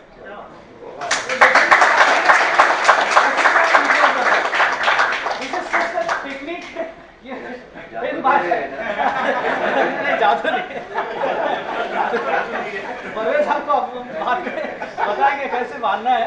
लेकिन ये मतलब इस तरह से हम रेस्क्यू लोगों को करना है, या इस तरह से हम ये टेक्निक का इस्तेमाल करते हैं, सिविल डिफेंस द्वारा सिखाया जाता है। जहां पर भी आप फंसे हुए आप खुद को बचा सकते हैं। सपोज आपके पास रस्सी है और ये रस्सी से आप मतलब फॉर एग्जांपल ये रस्सी आपके पास है और ये रस्सी आपको फर्स्ट फ्लोर से नीचे उतरना है, लेकिन उतरने के बाद फिर आप ये रस्सी का इस्तेमाल करना चाहते हैं, तो फिर आप नीचे उतरने के बाद भी ये रस्सी का इस्तेमाल कैसे कर सकते हैं वो मैं बता देता हूँ। सपोज आपके पास जो रस्सी है उसको प्रॉपरली डबल करो और जो भी आप फर्स्ट फ्लोर पे हैं, जिस विंडो है वो विंडो या कोई ऐसा पोर्शन है, बेडरूम है या कोई ऐसी चीज है जो खिड़की से बाहर नहीं आने वाली है, ऐसे चीज को ये बांध सकते हैं आप। ऐसे मतलब ये पहले इनको ऐसे हमने यहाँ पर डाल दिया, इसको दूसरे एंड को ऐसे पूरा पुल किया इससे हाथ से फिर से इनको निकाला और फिर इनको लेके थंबनेल डाल दिया। मतलब इसे हम पकड़ सकते डायरेक्टली, ये हाथ से भी बना सकते। ये हो गया आपका ड्रॉइंग। अभी देखिए दोनों रोप का लेंथ एक सरी का है। इससे आप फर्स्ट फ्लोर से विंडो से उतरते वक्त ये दोनों को ऐसा क्वाइल तो करो, नहीं तो दोनों को साथ में पकड़ लो। किसी भी एक रस्सी के ऊपर प्रेशर नहीं आना चाहिए। अगर एक रस्सी में प्रेशर भी देना है तो आप उधर ही कंफर्म करो, आपके पैर विंडो के ऊपर है तभी आप कंफर्म करो कि आपको कौन से रस्सी से नीचे उतरना है। ये रस्सी को आप कितना भी जब दोगे, कुछ भी करोगे, रस्सी टूटेगी लेकिन गांठ नहीं छूटेगी। लेकिन आप जब नीचे आ जाओगे इसको खींच लो, आपकी गांठ छूट तो इजीली वो रस्सी का रीयूज भी कर सकते हैं दूसरे काम के लिए। तो इस तरह से सिविल डिफेंस का जो भी ट्रेनिंग है ये आपको इस बाढ़ में भी काम में आ सकता है या किसी भी इमरजेंसी में आप इसके द्वारा खुद को बचा सकते हैं। देन दूसरा है evacuation of the affected people, provide first aid to the injured person. लोगों को फर्स्ट एड देना, किस तरह से फर्स्ट एड हम दे सकते हैं वो फर्स्ट एड के लेक्चर में आपको बताया जाएगा। First aid is given to the victim before arrival of the doctors, कैसे देना है क्या है उसके बारे में जानकारी आपको दी जाएगी। ये भी सिविल डिफेंस द्वारा लोगों को सिखाया जाता है। दूसरा है evacuate the affected people, provide medical care. अगर कोई इमरजेंसी में बाढ़ में लोग फंस जाते हैं तो ये मेडिकल केयर से उसको मतलब हेल्प दी जाती है, हेल्प किया जाता है। प्रमोट द रिकंस्ट्रक्शन नॉर्मलसी, अगर कोई लोग होमलेस हो जाते हैं तो ऐसे लोगों को फिर स्कूल में, कॉलेजेस में, ग्राउंड में टेंट लगा के उनको जब तक इस प्रकार की टेम्पररी शेल्टर की प्रोविजन नहीं होती है तब तक उनको ये इमरजेंसी में सिविल डिफेंस द्वारा जो भी रोटी, कपड़ा और मकान ये चीज़ों की जरूरत होती है, मेडिकल हेल्प की जरूरत होती है, साइकोलॉजिकल फर्स्ट एड की जरूरत होती है, वो सिविल डिफेंस द्वारा वहाँ पर प्रोवाइड की जाती है। उसके बाद में है keep high moral of the people, लोगों का मनोबल बढ़ाना। लोगों का मनोबल बढ़ाना इमरजेंसी में क्या होता है कि जो लोग वहाँ पर विक्टिम्स होते हैं उनके लिए बहुत ही प्रॉब्लम्स आए हुए रहते हैं। तो ऐसे स्टेज पे वो साइकोलॉजिकली आपको हेल्प करने के लिए तैयार नहीं होते। तो ऐसे सिचुएशन के टाइम पे उनको बोलने के लिए मतलब मजबूर करना, आपके क्या प्रॉब्लम्स है। अगर एक दूसरे के प्रॉब्लम बताते बताते उनको, अगर किसी का एक घर के कोई एक इंसान वहां पर बाढ़ में बह गए हैं तो उनको जो दर्द होता है तो दूसरा आदमी बोलेगा मेरी पूरी फैमिली भग गई, तीसरा बोलेगा मेरे पूरे घर भी भग गया, फैमिली भी भग। तो वो ऐसे सिचुएशन के अंदर खुद को इस प्रकार से रिकवर कर सकता है। या जो भी वो बताता है वो उसकी हर चीज को सुनना है आपको, ऐसे नहीं करना है बैठ चुप, तेरे को पता नहीं, हमको मालूम है तेरा क्या हो गया। तो ऐसे बोल के हम उसको साइकोलॉजिकली डिमोरलाइज नहीं कर सकते। उनको समझना है, अंडरस्टैंड करना है, उनको हेल्प करना है, मैक्सिमम चीजें उसको बताना है। अभी देखो फॉर एग्जाम्पल हम लोग यहाँ एक बाढ़ में गए थे यहाँ रेस्क्यू करने के लिए, तो वहां पर एक पानी में लोग जैसे फंसे हुए थे, वैसे एक लेडी थी, उन्होंने एक भैंस के गले में ऐसा मतलब पकड़ के वो पानी में तैर रही थी। तो हम लोग वहां पर बोट लेके गए और उनको रिक्वेस्ट किया कि मैडम आप आ जाइए बोट में, हम आपको लेके जाने के लिए आए हैं। तो भैंस को छोड़ने के लिए तैयार नहीं है, कुछ बात करने, मतलब साउथ इंडियन थी तो कुछ बात कर रहे थे, हमारे समझ में नहीं आया। तो हमने फिर वापस आया और फिर एक साउथ इंडियन इंसान मतलब आदमी को लेके हम वहां पर चले गए और उनको बताया कि उनका क्या प्रॉब्लम है, देखो जरा उनको आने के लिए कहो। तो लेडी ने कहा कि देखिए मेरा पूरा घर पानी में भग गया है, मेरा कोई भी दूसरा बचा नहीं है, मेरे पास ये खाली भैंस बची हुई है। आप तो यहाँ मुझे निकाल के निकल जाएंगे लेकिन मेरे पास कोई चारा नहीं जीने का, जब अगर मेरे भैंस को आप ले लेंगे तभी मैं आ जाऊंगी, नहीं तो मैं मरना है यहाँ पर मुझे। तो फिर हमने फिर उनको कहा कि ठीक है हम भैंस को ये रस्सी देते हैं, आप भैंस के गले में बांध दो पहला आप, और बाद में हमारे बोट में आ जाओ, हम पहला रेस्क्यू करते हैं, बाद में आपके भैंस को निकालते हैं। तो बाद में वो आई, खुशी से आए और बाद में भैंस उनको निकाला, भैंस को भी निकाला, वो बात अलग है। लेकिन वो साइकोलॉजिकली वो किसी चीज को इमीडिएट तैयार नहीं होते हैं। तो उनके ये सभी जो वीक पॉइंट होते हैं वो सभी देखना होता है और उनको हेल्प करने के लिए इस तरह से साइकोलॉजिकली ट्रीट करना जरूरी होता है। ओके, उसके बाद में arrange information centre. Information centre की भी जरूरत होती है। जब भी आपने देखा बॉम्बे ब्लास्ट में कुछ कैजुअलिटी को जीटी हॉस्पिटल लेके गए, कुछ कैजुअलिटी को सेंट जॉर्ज हॉस्पिटल लेके, कुछ कैजुअलिटी को जेजे हॉस्पिटल लेके गए। तो ऐसे सिचुएशन में हमारे रिश्तेदार कहाँ पर है, कहाँ गए हैं, ये लोगों को पता नहीं होता है और वो इंफॉर्मेशन सेंटर वहाँ पर प्रॉपरली एक्टिवेट नहीं होने की वजह से बहुत सारे लोग परेशान होते हैं और उसकी वजह से बहुत सारे लोगों को प्रॉब्लम भी वहाँ पर क्रिएट होती है। हम सिविल डिफेंस भी ऐसे सिचुएशन के टाइम पे इंफॉर्मेशन सेंटर वहाँ ओपन करते हैं, उनके लिस्ट आउट करते हैं कितने पेशेंट आए हैं, उनके क्या क्या प्रॉब्लम्स है, कहाँ पर कौन से वार्ड में एडमिट है, क्या ट्रीटमेंट चालू है, इस प्रकार की भी कार्रवाई सिविल डिफेंस द्वारा की जाती है। सिंपली एक एग्जाम्पल, हम हमारे सिविल डिफेंस के एम्बुलेंस में एक का पैर टूटा हुआ पैर मतलब रह गया था। हमारे एम्बुलेंस में पता नहीं चला कि पूरा दिन एम्बुलेंस मतलब दोपहर को 3 बजे इंसिडेंट होने के बाद शाम को 7 बजे हमको पता चला कि अब ऑफिस में जाने के बाद पता चला कि भाई किसी का पैर फंस गया। वो पैर हम देने के लिए पहले जीटी हॉस्पिटल गए, वहाँ सर्वे किया, वहाँ ये उन्होंने लिया नहीं। फिर हम सेंट जॉर्ज हॉस्पिटल गए, वहाँ पर किसी ने पैर नहीं लिया। फिर हम केएम हॉस्पिटल गए, वहाँ कैजुअलिटी को भेजा था। नायर हॉस्पिटल गए, वहाँ फिर लिया नहीं। फिर हम जेजे हॉस्पिटल गए, वहाँ पर भी इनकार किया था। लेकिन फिर हमारे एक मैडम थी डीन, फिर हमारे डायरेक्टर साहब ने उन्होंने फ़ोन किया, भाई ये ऐसे सिचुएशन में ये एम्बुलेंस यहाँ तक घूम के आई है। उसके बाद में उनको वहाँ पर लिया गया। तो कभी कभी सिचुएशन के टाइम पे इमरजेंसी में मतलब ये सभी चीज़ें हमारे जो फर्स्ट एडर होते हैं इमरजेंसी में कैजुअलिटी को लेके जाते हैं या कोई चीज़ को मतलब नज़रअंदाज हो जाता है तो उसके लिए भी कैजुअलिटी को प्रॉब्लम आ सकती है। तो ये सभी सिचुएशन ये मतलब ट्रेन मैन पावर ही इसमें कर सकते हैं। बहुत सारे वक्त पे क्या होता है पब्लिक इन्वॉल्व होती है और हमारा रिश्तेदार करके वो उठा के लेके जाते हैं या कैजुअलिटी को साथ में लेके आते हैं और वो बोलते हैं हम ही चढ़ाएंगे उनको, हम ही लेके जाएंगे, तुम मत करो, तुम कुछ हेल्प मत करो। और उसकी वजह से चढ़ाते चढ़ाते या लोड करते हुए कैजुअलिटी को गिराते और जो आदमी इंजर्ड है वो मर जाता है। ऐसे भी हमारे कुछ सिचुएशन में हुआ है। तो ऐसे टाइम पे भी वो पब्लिक को इस तरह से कंट्रोल करना, उनको बताना समझाना, ये चीज़ें जरूरी होती है। और उसकी वजह से सिविल डिफेंस द्वारा ये लोगों को arrange the information centre and help the citizen, ये काम सिविल डिफेंस द्वारा किया जाता है। Then maintain the coordination and cooperation between each and every, जो भी सिविल ऑर्गेनाइजेशंस वहाँ पर आती है उसके अंदर कोऑर्डिनेशन होना चाहिए जब भी हम किसी बड़े डिजास्टर पे जाते हैं। तो ये भी काम सिविल डिफेंस द्वारा किया जाता है। ये सिंपली अर्थक्वेक के बारे में थोड़ा सा ये करते हैं कि अर्थक्वेक कैसा होता है। देखिए ये वाटरमेलन के जैसे हमारी अर्थ की क्रस्ट लेवल है जो हम मिट्टी और छोटे छोटे पत्थर के हैं। उसके बाद मेंटल है वो जो हम टेक्टोनिक प्लेट बोलते हैं। 14 टेक्टोनिक प्लेट के ऊपर पूरी धरती है और उसके नीचे 40 किलोमीटर डीप के अंदर जो डिस्टेंस के अंदर जो वहाँ मटेरियल होता है ये बिल्कुल लावा रस के रूप में, क्योंकि वहाँ 6000 डिग्री सेल्सियस टेम्परेचर होता है 40 किलोमीटर्स के नीचे। तो 6000 डिग्री सेल्सियस टेम्परेचर में कोई भी चीज़ है वो ऐसे आपको सॉलिड फॉर्म में नहीं मिलेगी, तो ये लिक्विड फॉर्म में वहाँ पर वो चीज़ें बन जाती हैं। तो ऐसे सिचुएशन के अंदर जो अर्थक्वेक होता है ये अलग अलग प्रकार के या टेक्टोनिक प्लेट के ऊपर प्रेशर आने की वजह से, मूवमेंट होने की वजह से, टेक्टोनिक प्लेट ब्रेक होने की वजह से वहाँ जो भी गैप क्रिएट होता है वो गैप में से वल्केनोस बाहर आने की कोशिश करते हैं। वो स्टीम फॉर्म में बाहर आता है और वहाँ क्रस्ट लेवल में वो प्रेशराइज करता है। उसको हम ईपी सेंटर बोलते हैं और उसको जो धक्का देता है उसको हम अर्थशॉक इफेक्ट या अर्थक्वेक बोलते हैं। ये रिश्टर स्केल पे काउंट किया जाता है। 3 या 4 रिश्टर स्केल का जो झटका होता है वो 20 किलोमीटर के डिस्टेंस पे हमें इस प्रकार से ये करता है। उसमें खाली बर्तन हिल जाते हैं। अगर 4 से 5 रिश्टर स्केल का जो धक्का है वो 20 to 80 किलोमीटर के डिस्टेंस पे इफेक्ट नजर आता है।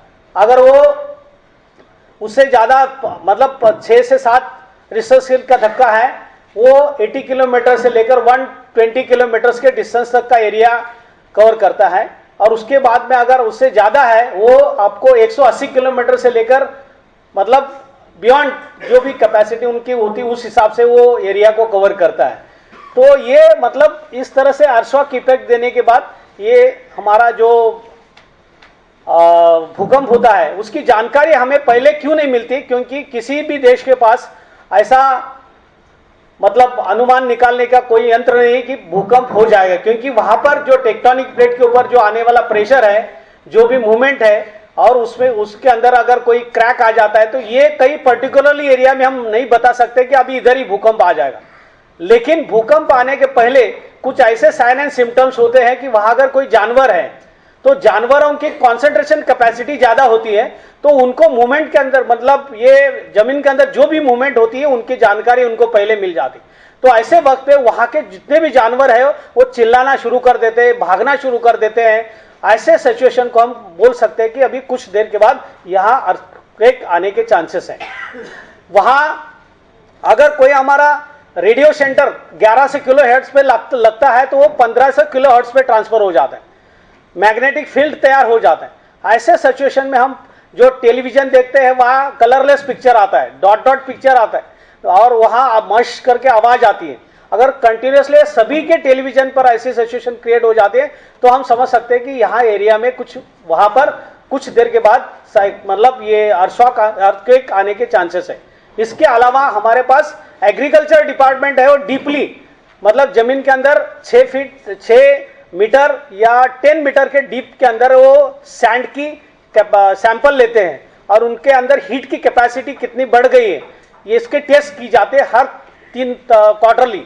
तो ऐसे सिचुएशन में पर्टिकुलर एरिया के अंदर की हीट बढ़ते जा रही है तो वो सिस्मिक जोन से वो पर्टिकुलर एरिया को मतलब ऐसे उस इलाके के अंदर भूकंप आने का चांसेस हो सकता है, ऐसे अनुमान निकाला जाता है। तो ये मतलब ये जानकारी आपको भूकंप आने के बाद ही आपको पता चल सकते हैं कि भूकंप आने वाला है। लेकिन इस तरह से ये रचना होने की वजह से मतलब इस तरह से हमको पहले पता नहीं चलता है। आप कहेंगे कि भूकंप आने के बाद 1 महीने तक भूकंप क्यों आते हैं? क्योंकि जब भी भूकंप आता है तो वहां का जो भी टेक्टोनिक प्लेट है वो आड़ा टेढ़ा कट हो जाता है और वो अलग होने के बाद फिर से प्रेशर ऐसे इकट्ठा आता है तो उसी के अंदर अलग अलग जगह पे गैप्स क्रिएट होते हैं और वो गैप में से वो स्टीम ऊपर आने की कोशिश करती है। इसीलिए वहां पर आवाज आना या छोटे छोटे भूकंप आना 30 डेज तक ये कंटिन्यूसली चलता है और उसके बाद में 30 डेज के बाद धीरे धीरे धीरे वो प्लेट फिर से सेम साइज में आ जाती है और बंद हो जाती है, तभी वहां के भूकंप बंद हो जाते हैं। कुछ लोग कहेंगे कि पर्टिकुलर अभी जो एरिया है जो डैम्स के एरिया है उस एरिया के अंदर जैसे कोयना डैम है वहां कंटिन्यूसली छोटे छोटे भूकंप होते हैं क्योंकि वहां क्रस्ट लेवल जो है ये टोटली वहां पर निकल गई, मट्टी या छोटे छोटे पत्थर की लेवल ही निकल गई है। तो डायरेक्टली टेक्टोनिक प्लेट्स के अंदर थोड़ा भी कुछ मूवमेंट होता है तो इमीडिएट वो पर्टिकुलर एरिया के अंदर उसकी मूवमेंट हमको सुनाई देती। वैसे मुंबई में भी हर दिन ऐसे अर्थक्वेक होते हैं लेकिन वो 3 रिश्टर स्केल के 4 रिश्टर स्केल के होते हैं और इतना वाइब्रेशन है इसीलिए हमें पता ही नहीं चलता है कि हमारे यहाँ भूकंप हुआ है। लेकिन हमारे कुलाबा में आप मेट्रोलॉजिकल डिपार्टमेंट में जाएंगे तो आपको डेफिनेटली पता चलेगा मुंबई में हर दिन या 4 या 5 टाइम पे छोटे छोटे भी भूकंप के धक्के हो सकते हैं। तो कहने का मतलब है इस तरह से जो मतलब भूकंप आने के ये चांसेस है। आप कहोगे ये जापान के ऊपर, जापान में कंटिन्यूसली भूकंप क्यों आते हैं? जापानी ऐसे क्यों देश है कि जहां पर भूकंप आने के चांसेस हैं? क्योंकि वहां जैसे हमारे इंडिया का पर्टिकुलरली लद्दाख और हिमालय का पर्टिकुलर एरिया ही एक टाइटैनिक प्लेट के कॉर्नर गया है वहां से, वैसे जापान का पूरा ज्योग्राफिकल जो एरिया है वो एक टाइटैनिक प्लेट के सेंटर पे ही है और वो सेंटर पे होने की वजह से वो टेक्टोनिक प्लेट के बीच में जब भी मूवमेंट होती है, गैप क्रिएट होता है तो कंटिन्यूसली वहां पर भूकंप आते हैं। तो ये कारण उसका वहां पर है, इसीलिए वहां पर भूकंप प्रवण जो घर मकान बनाए जाते हैं कंपलसरी है क्योंकि उसको टाल नहीं सकते। तो ये मतलब इस तरह से चांसेस होने का मतलब इस तरह से ये प्रॉब्लम भूकंप आने के है और इसे हम पहले पता नहीं चलता है तो बाद में पता चलता है। तो जब भी हम इस प्रकार से अगर अर्थक्वेक एरियाज में रहते हैं तो ऐसे वक्त पे आपको घर के अंदर क्या क्या प्रिकॉशन ले सकते हैं आप।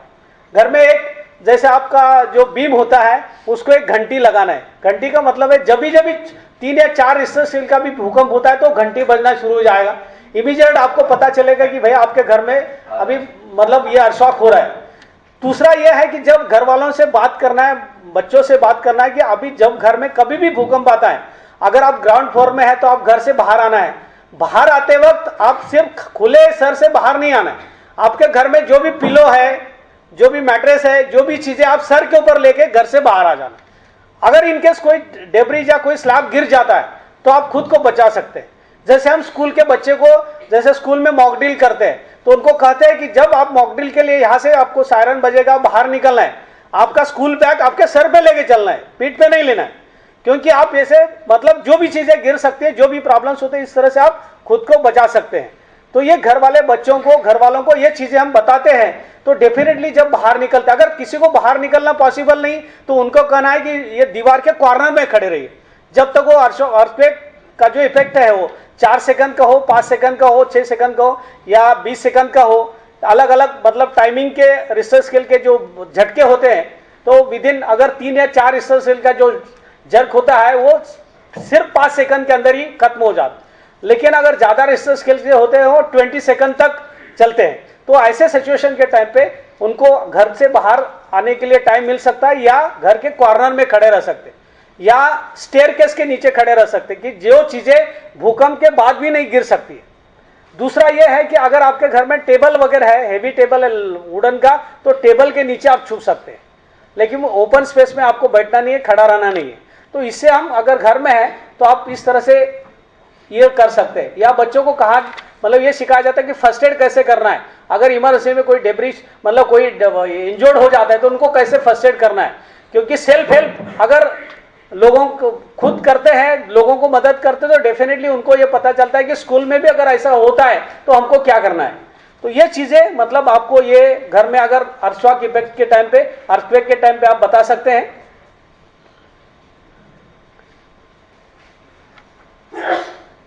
ये प्लानिंग करते हैं हम, जो प्लान बनाते हैं ऑफसाइड इमरजेंसी प्लान, या ये प्लानिंग के लिए ये चीज़ें देखी जाती हैं। प्लानिंग टीम क्या करती है, risk reduction, preparedness, emergency plan, resources available क्या है, उसकी वजह से प्रिपेयर्डनेस क्या कर सकते हैं, इमरजेंसी ऑर्गेनाइजेशन को ऑन साइट ऑफ साइट ये क्रिएट करने का काम करते हैं। तो इस तरह से ऑफ साइट एजेंसीज जो भी है, किसी भी डिजास्टर के टाइम पे डिस्ट्रिक्ट कलेक्टर है, इज ऑथोराइज्ड या is a director of disaster का जो भी इंचार्ज होते हैं वो डिस्ट्रिक्ट कलेक्टर होते हैं। वाटर यूटिलाइजेशन, इरिगेशन डिपार्टमेंट है, एग्रीकल्चर डिपार्टमेंट है, एनिमल हस्बेंड्री डिपार्टमेंट है, फिशरीज है, ट्रांसपोर्ट है, हॉस्पिटल एंड एम्बुलेंस सर्विसेज है, मिलिट्री एंड सिविल डिफेंस है, लोकल मेट्रोलॉजिकल सेंटर है, फायर ब्रिगेड है, मीडिया है, टेलीफोन MTNL डिपार्टमेंट है, पोल्यूशन कंट्रोल बोर्ड है, रेलवे है, MSCB है, म्यूनिसिपल कॉर्पोरेशन एरिया है, NGO।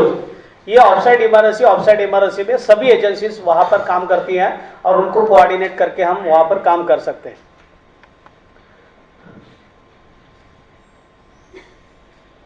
अभी डिजास्टर के अंदर ये इंटरवेंशन क्या इंटरवेंशन टीम जो होती है वहां पर क्या किस प्रकार से चीजों को हैंडल करती है और क्या काम करना पड़ता है, इसको देखने के बाद आपको एक फिल्म दिखाई जाएगी कि उसके बाद में हम दूसरा डिस्कशन करेंगे। तो डिजास्टर के टाइम पे इस तरह से बिल्डिंग कोलैप्स होती है। बिल्डिंग कोलैप्स के अंदर जो भी कैजुअलिटीज होती है, तो सराउंडिंग प्लेस पे जो भी कैजुअलिटीज पड़ी है, जब भी हमारे रेस्क्यू टीम जाती है तो वहां पर जो भी सराउंडिंग में अंदर आपको इजीली एक्सेस कर सकते हैं, ऐसे कैजुअलिटी को पहले हम वहां से रिमूव करते हैं। उसके बाद में कुछ ऐसे बिल्डिंग के पोर्शन होते हैं कि जिसके अंदर जो आधे पड़े हुए और आधा बचा हुआ है, उसके अंदर लोग फंसे हुए हैं और वो कभी जंप मारने के चांसेस होते हैं। वो ऐसे लोगों को सेकंड रेस्क्यू किया जाता है। थर्ड है लाइकली सर्वाइवल पॉइंट। घबरा के लोग कई टेबल के नीचे छुप जाते हैं, स्टेयरकेस के नीचे छुप जाते हैं, कॉर्नर में छुप जाते हैं। ऐसे लोगों को रेस्क्यू करना ये हमारा थर्ड रिस्पॉन्सिबिलिटी है। फोर्थ है हमारा सिलेक्टेड डेब्रिस को क्लियरेंस करना। सिलेक्टेड डेब्रिस का मतलब बिल्डिंग कोलैप्स होने के बाद किसी का हाथ दिखाई देता है, किसी का क्लॉथ दिखाई देता है, तो ऐसे डेब्रिस को मतलब हमको पहले क्लियर करना है कि वह ह्यूमन बीइंग्स हो सकते हैं। आवाज आती है, स्मेल मतलब डॉग्स स्क्वाड द्वारा स्मेल लिया जाता है, अभी कैमरेज भी आए हैं, उसकी वजह से हम कैजुअलिटी को पता चल जाता है। ऐसे लोगों को सिलेक्टेड डेब्रिस क्लियरेंस किया जाता है। और आखिरी में ऑल डेब्रिस क्लियरेंस, सभी डेब्रिस को क्लियरेंस करने का काम ये भी सिविल डिफेंस द्वारा किया जाता है। तो बिल्डिंग कोलैप्स के टाइम पे ये रेस्क्यू टेक्निक यूज करके हम लोगों को रेस्क्यू करते हैं। पीपल ट्रैप्ड इन और इंजर्ड, अगर लोग घायल हुए हैं या फंसे हुए हैं, उनको कैसे रेस्क्यू करना है, कैसे निकालना है, ये चीजें वो हमारी सेकेंडरी रिस्पॉन्सिबिलिटी होती है। पीपल बिकम होमलेस, अगर जो लोग बेघर हो जाते हैं, उनके प्रॉपर्टीज, हमारा सैल्वेज टीम होता है, ये एरिया को कॉर्डन करके उनके प्रॉपर्टीज को कलेक्ट करते हैं और प्रॉपर्टीज इकट्ठा करके उसका मतलब पंचनामा करके उनको हैंड ओवर किया जाता है। तो ऐसे बेघर होमलेस पीपल है, उनको शेल्टर की व्यवस्था की जाती है। उसके बाद breakdown of the communication systems breakdown हो जाती है, तो ऐसे हमारे पास हैम रेडियो सिस्टम है। अलग अलग प्रकार से हमारे पास वायरलेस VHF सेट है, UHF सेट है। इसके द्वारा हम हमारे जो कम्युनिकेशन सिस्टम को ऑपरेट करते हैं और इनके द्वारा हमारे कंट्रोल रूम को, सीनियर को और अलग अलग ऑर्गेनाइजेशन को मैसेज देके हमारे टाइप करते हैं। उसके बाद एनिमल डेड और इंजर्ड, ये एनिमल हस्बेंड्री बहुत सारे वक्त पे डिजास्टर के टाइम पे इंसान को तो झटके से लोग उठा के लेके जाते हैं, लेकिन जानवर अगर डेड हो जाते हैं तो ऐसे वक्त पे वहां पर कोई उनको ले जाने के लिए तैयार नहीं होता है। तो ऐसे चीजों को इमीडिएट हटाना जरूरी होता है, क्योंकि उसकी वजह से अलग अलग प्रकार की बीमारियां फैलने का चांसेस होता है और उसकी वजह से लोग ज्यादा मतलब प्रॉब्लम में आ सकते हैं। उसके बाद में हाइजीन एंड सैनिटेशन प्रॉब्लम को बीएमसी द्वारा हम क्लियर करने की कोशिश करते हैं। Breakdown of the law and order, बहुत सारे वक्त पे डिजास्टर के टाइम पे अगर 1000 ऑफ कैजुअलिटीज बाढ़ में भाग गई है तो ऐसे वक्त पे हम डिस्ट्रिक्ट कलेक्टर को अथॉरिटी होती है कि किसी भी डेड बॉडीज को डिस्पोज करने के ऑथराइज करते हैं। अगर उसको ज़्यादा दिन रखेंगे तो डीके की वजह से और प्रॉब्लम आने के चांसेस होते हैं, तो ऐसे वक्त पे डिस्ट्रिक्ट कलेक्टर के सैंक्शन लेके हम ये सभी डेड बॉडीज को एक साथ में डिस्पोज करने की कोशिश करते हैं। तो इस प्रकार का भी काम सिविल डिफेंस द्वारा किया जाता है। उस सिविल डिफेंस का actually rescue, search and rescue का काम है, मतलब फर्स्ट एड का काम है। फर्स्ट एड पोस्ट वहाँ पर क्रिएट करना है, एम्बुलेंस द्वारा कैजुअलिटी को ले जाना है, फायर फाइटिंग करना है। Welfare consist of information centre, evacuation expertise, evacuation का इस्तेमाल करना, शेल्टर प्रोग्राम अरेंज करना, क्लोथिंग इश्यूज है, फूड इमरजेंसी, फूड डिस्ट्रीब्यूशन और साइकोलॉजिकल फर्स्ट एड। ये काम वेलफेयर सर्विस द्वारा, सिविल डिफेंस द्वारा इमरजेंसी में वहाँ पर किया जाता है। उसके बाद में है वेटरनरी असिस्टेंस, जो भी जानवरों के लिए जो भी असिस्टेंस चाहिए वो वेटरनरी डिपार्टमेंट से हम लेते हैं। कम्युनिकेशन टीम हमारी वहाँ पर काम करती है, जैसे हमने आपको कहा कि वायर वीएचएफ सेट के अलावा भी हैम रेडियो हमारे साथ रहते हैं और उनके साथ भी हम काम करते हैं। बीएमसी के साथ, पुलिस के साथ हमारा इस तरह से टाइप करके हम लोग डिजास्टर पे रिस्पॉन्ड करते हैं। Then police and other paramilitary forces including home guards, उनकी मदद करते हैं, मतलब उनके द्वारा ये मतलब लोगों को लेके वहाँ पर काम करते हैं। उसमें सिविल डिफेंस का ऑब्जेक्टिव क्या है? टू सेव द लाइफ, लोगों की जान बचाना, to prevent escalation of the disaster. वो जो भी डिजास्टर हुआ है वो कुछ कारणों की वजह से ज़्यादा ना बढ़े, ताकि उसको प्रिवेंट करने के लिए मैक्सिमम जो भी कोशिश करनी होती है उससे वो कोशिश करने को मतलब वो कार्रवाई की जाती है। रिलीफ सफरिंग, जो भी लोग सफ़र हुए हैं उनको हेल्प करना, मदद करना, वहाँ तक पहुँचाना, उनके वहाँ जो भी रिक्वायरमेंट है वहाँ तक पहुँचाने का काम सिविल डिफेंस द्वारा किया जाता है। To safeguard the environment, to protect the property, to facilitate the criminal investigation, jurisdiction, public technical and other enquiries. जैसे आपको बताया कि डेड बॉडीज अगर कोई मतलब अलग अलग कम्युनिटीज के होते हैं, हमारे कम्युनिटीज का डेड बॉडी डिस्पोजल ऐसा होता है, हमारा ऐसा होता है, तो उनको अलाउड करते हैं। अगर वो कोई अननोन पर्सन होता है तो एक साथ में ही वो डिस्ट्रिक्ट कलेक्टर द्वारा इस प्रकार से ऑर्डर लेके उनको डिस्पोज किया जाता है। तो ये वो उसके बारे में लिखा है। To inform the public, properly information public को देना, प्रॉपरली लोगों से मतलब हेल्प लेना, वहाँ के एनजीओज है, वहाँ के लोकल जो सोशल वर्कर है उनके मदद द्वारा वहाँ के एरिया को कंट्रोल करने का काम सिविल डिफेंस द्वारा किया जाता है। To promote self help and recovery, मतलब लोगों की मदद लेके हेल्प करने के लिए अगर ज़्यादा लोगों का इन्वॉल्वमेंट, क्योंकि देखिए पूरे हमारे इंडिया में हर साल में 25% लोग तो बाढ़ की वजह से मर जाते हैं, तो ऐसे वहाँ पर लोग ही उसके विक्टिम्स होते हैं। तो लोगों का इन्वॉल्वमेंट जरूरी होता है, उनको ट्रेनिंग देना, उनके द्वारा जो भी कार्रवाई हम करते हैं, ये अगर पब्लिक की इन्वॉल्वमेंट जहाँ पर जरूरी वहाँ पर हम लेते हैं तो डेफिनेटली हमें फ़ायदा मिल जाता है।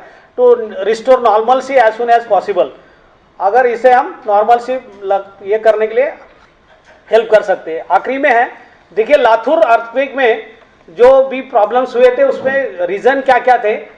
नो कॉन्टीजेंसी प्लान, जो हम ऑफसाइड इमरजेंसी प्लान करते हैं या डिजास्टर मैनेजमेंट प्लान तैयार करते हैं, तो लातूर में भूकंप आने का कभी मतलब ख्वाब में भी किसी ने सोचा नहीं था, इसीलिए वो प्लान बनाने का कोई मकसद ही नहीं था। और ये डिजास्टर मैनेजमेंट एक्ट 2005 में आने के बाद ही सब लोग ये डिजास्टर के बारे में सोचने लगे। उसके पहले तो डिजास्टर के बारे में कुछ किसी को पड़ी नहीं थी, इसकी वजह से किसी प्रकार का प्लान नहीं बनाया हुआ था। नो प्रिकॉशनरी मेजर्स, मतलब प्लान ही नहीं था तो प्रिकॉशनरी मेजर लेने की जरूरत ही नहीं थी कि भाई हमारे एरिया में कंटिन्यूसली अगर बाढ़ आता है तो हमको क्या क्या प्रिकॉशनरी मेजर लेना है वो हम तैयारी करके रखते, लेकिन वो इस प्रकार से कोई ये नहीं की गई थी।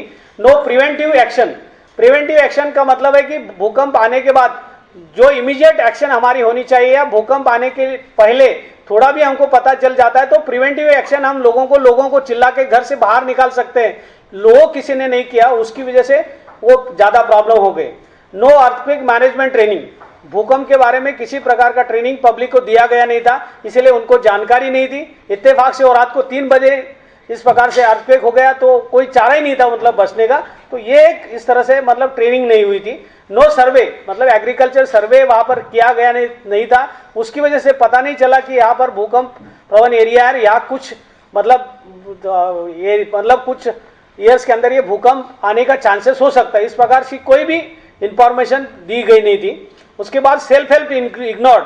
सेल्फ हेल्प इग्नोर्ड का मतलब है कि मेरे घर में ही अगर 4 लोग मर गए हैं तो मैं वहां पर होश में हूं, लेकिन मैं बाजू वाले को हेल्प करने को तैयार नहीं हूं, क्योंकि वो मैं इतना डिमोरलाइज हो जाता हूं। तो उसकी वजह से लोगों ने क्या किया, जो लोग बचा सकते थे उनको भी नहीं बचा। ऐसे सिचुएशन के अंदर लोग इतने परेशान हो जाते हैं, वो अपने खुद के ही इसमें फंस जाते हैं कि वो लोगों को हेल्प नहीं करते। तो वो एक कारण था उसमें ज्यादा कैजुअलिटी होने का। उसके बाद में पुअर इंफ्रास्ट्रक्चर, जो वहाँ ब्रिक्स वगैरह थी वो मिट्टी की थी, और जैसे मूवमेंट हो जाती है ईस्ट वेस्ट या नॉर्थ साउथ और उसके बाद में डाउन लेवल में हो जाते हैं, ऐसे सिचुएशन में वो ब्रिक्स कमजोर होने की वजह से वो पूरा मटेरियल ह्यूमन बीइंग के ऊपर गिरने की वजह से लोग ज्यादा मर गए। देन इनसफिशिएंट फोर्स, वहां पर सिचुएशन ऐसी होगी कि अर्थक्वेक होने के बाद किसी को भी पता नहीं चला 5-6 घंटे वहां अर्थक्वेक हुआ है।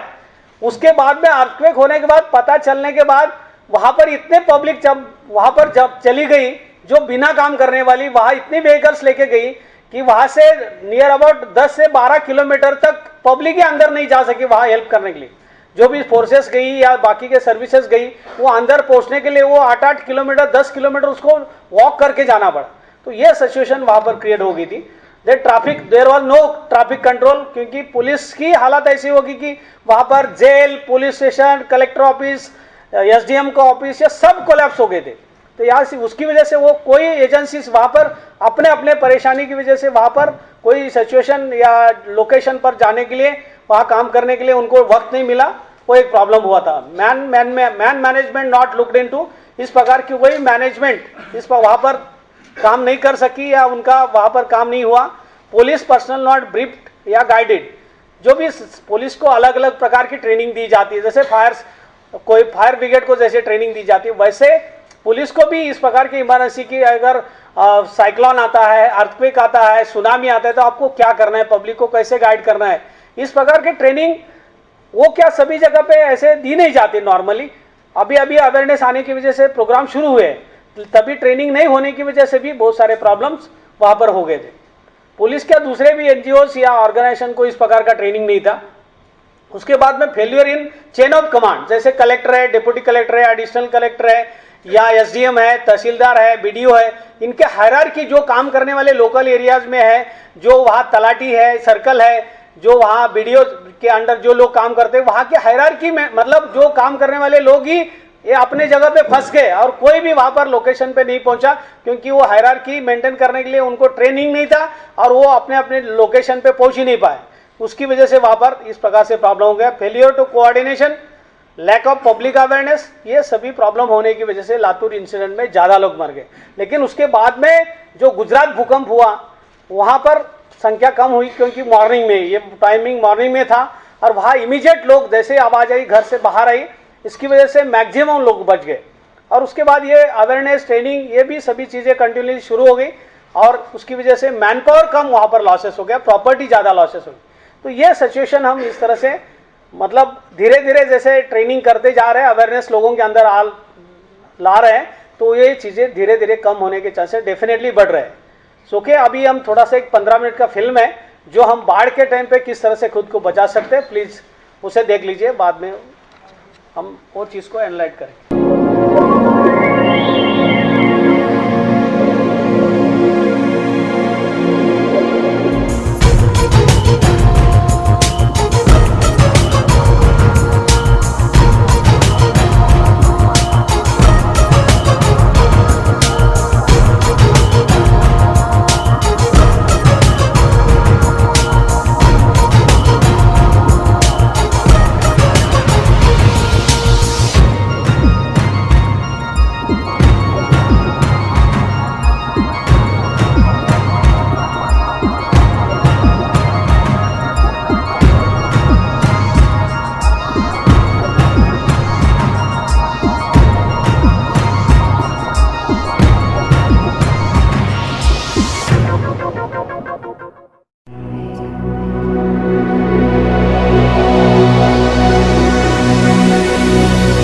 मानवाला जीवनात अनेक संकटांचा मुकाबला करावा लागत असतो। अनेक संकटावर तो लीलया मातही करत असतो, पण नैसर्गिक संकट सहसा माणसाला कुठलीही पूर्वसूचना न देता येत असतात। या अचानक येणाऱ्या संकटात अतिवृष्टी, महापूर, चक्रीवादळ, भूकंप यासारख्या नैसर्गिक संकटांचा समावेश होतो. या नैसर्गिक संकटाचा मुकाबला करणं तसं अवघडच, पण माणसानं थोडीशी बुद्धी चालवली तर अशा संकटाशी तो सामना करू शकतो, त्याला सही सलामत बाहेर पडता येतो.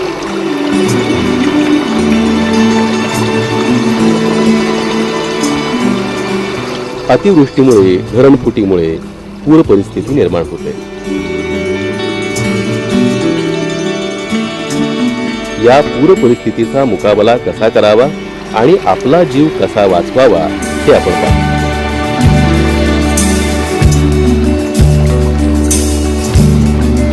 अचानक आलेल्या पुरापासून आपला बचाव अगदी घरातल्या नेहमीच्या वस्तूपासून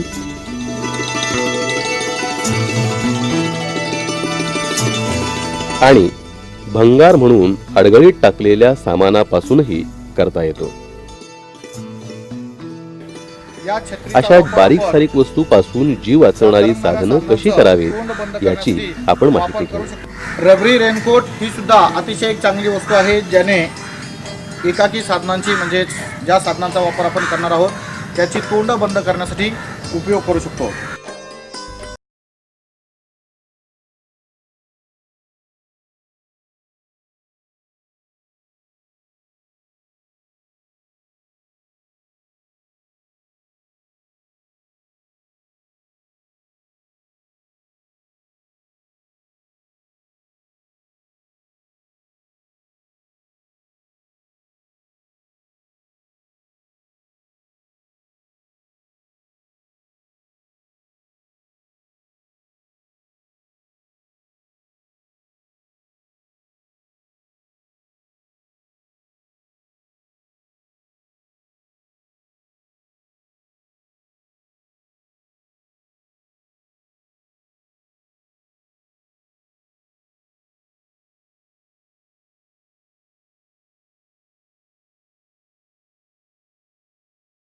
किंवा कळशीचं तोंड छत्रीच्या किंवा रेनकोटच्या कापड्यानं अथवा चामड्यानं, रबरी ट्यूबनं घट्ट बांधावं.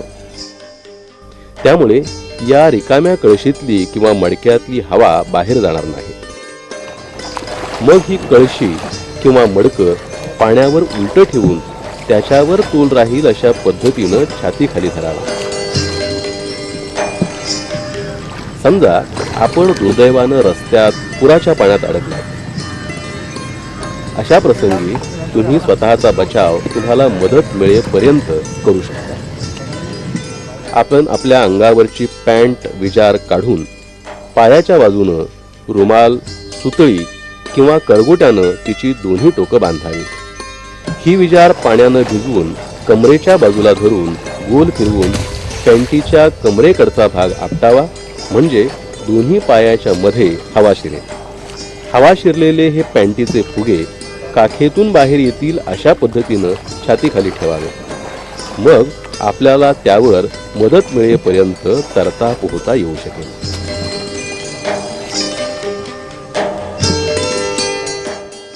3 फूट लांबीचे आणि 3 इंच जाडीचे असे 6-7 बांबू असतील तर आपल्याला पुराच्या पाण्यात कमी श्रमात जास्त वेळ तग धरता येईल.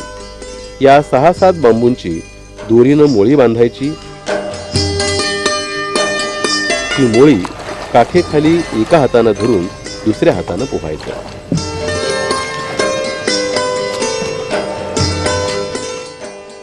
तीन 4 वॉटर बॅग्स असतील तर त्या एकत्र बांधून त्याचा पट्टा तयार करता येईल आणि हा पट्टा छातीला बांधून त्याच्या आधारे आपल्याला पोहता येईल.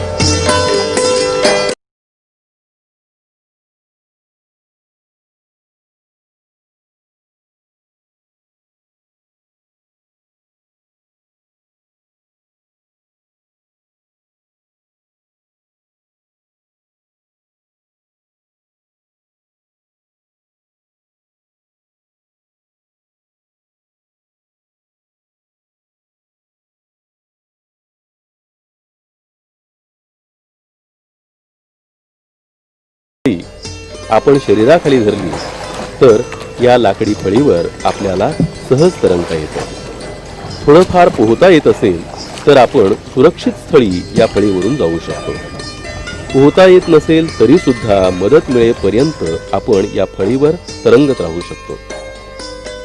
रॉकेलचा 5-10 लिटरचा रिकामा डबाही आपला जीव वाचवू शकतो. रिकाम्या डब्याचं झाकण घट्ट बंद करून हा डबा एका हाताने धरून किंवा छातीखाली धरून आपण सहज पुराच्या पाण्यात पोहू तरंगू शकतो.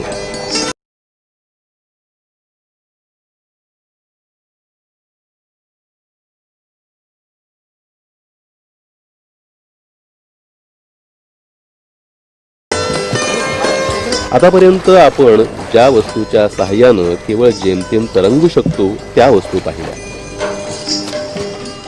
या वस्तू मिळवण्यासाठी फारशी कुठलीही पूर्वतयारी करावी लागत नाही. इतक्या त्या सहजपणे घरात मिळू शकतात आणि त्याच्या सहाय्यानं काही क्षणातच आपण आपला जीव वाचवण्यासाठी सज्ज होऊ शकतो. आता आपण पूर परिस्थितीत बुडण्याचा धोका टाळून जीव वाचवायला उपयुक्त ठरणाऱ्या इतर काही साधनांची माहिती घेऊ.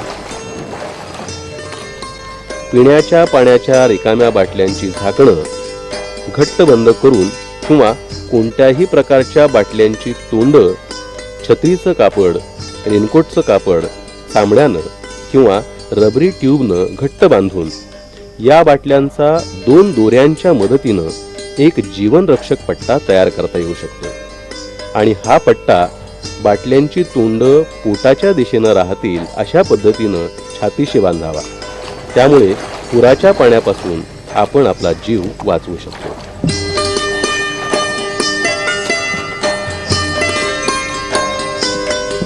बांबूच्या 4 कामट्या, 3 फूट लांबीची, 1 फूट रुंदीची आणि 6 इंच जाडीची लाकडी फळी आणि 2 जेरी कॅन यांच्यापासूनही पाण्यावर तरंगण्याचं साधन तयार करता येऊ शकतं.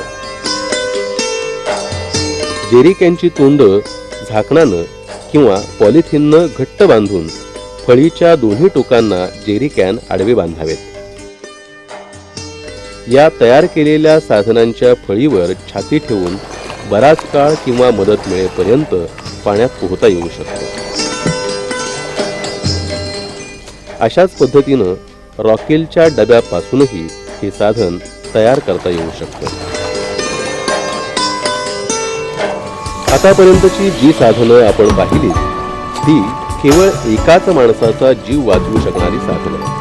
पण संकटकाळी आपल्याला केवळ आपलाच जीव वाचवून स्वस्थ बसून चालणार नाही, तर आपल्याबरोबर आपल्या कुटुंबाचा, शेजाऱ्या पाजाऱ्यांचा जीवही वाचवण्याचा प्रयत्न करणं आवश्यक असतं.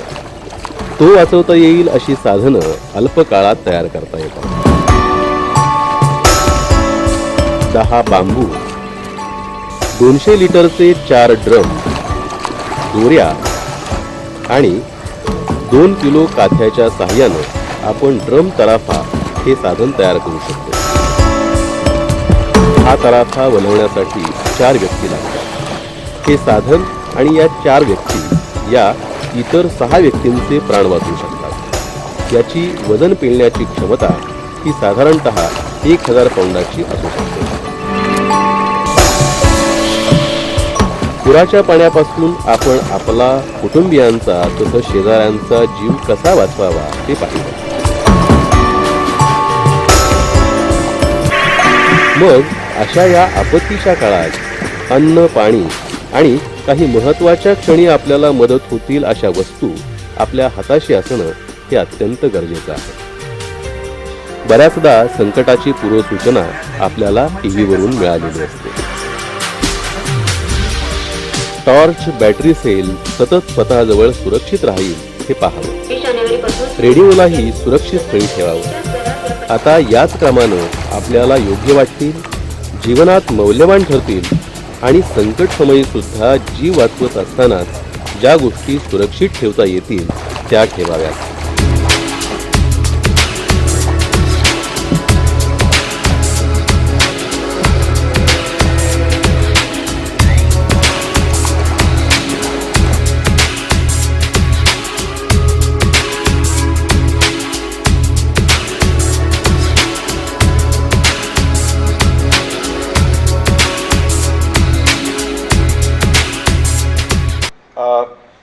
to thank Mr. Bapat and the entire team. Can we give them a very big hand?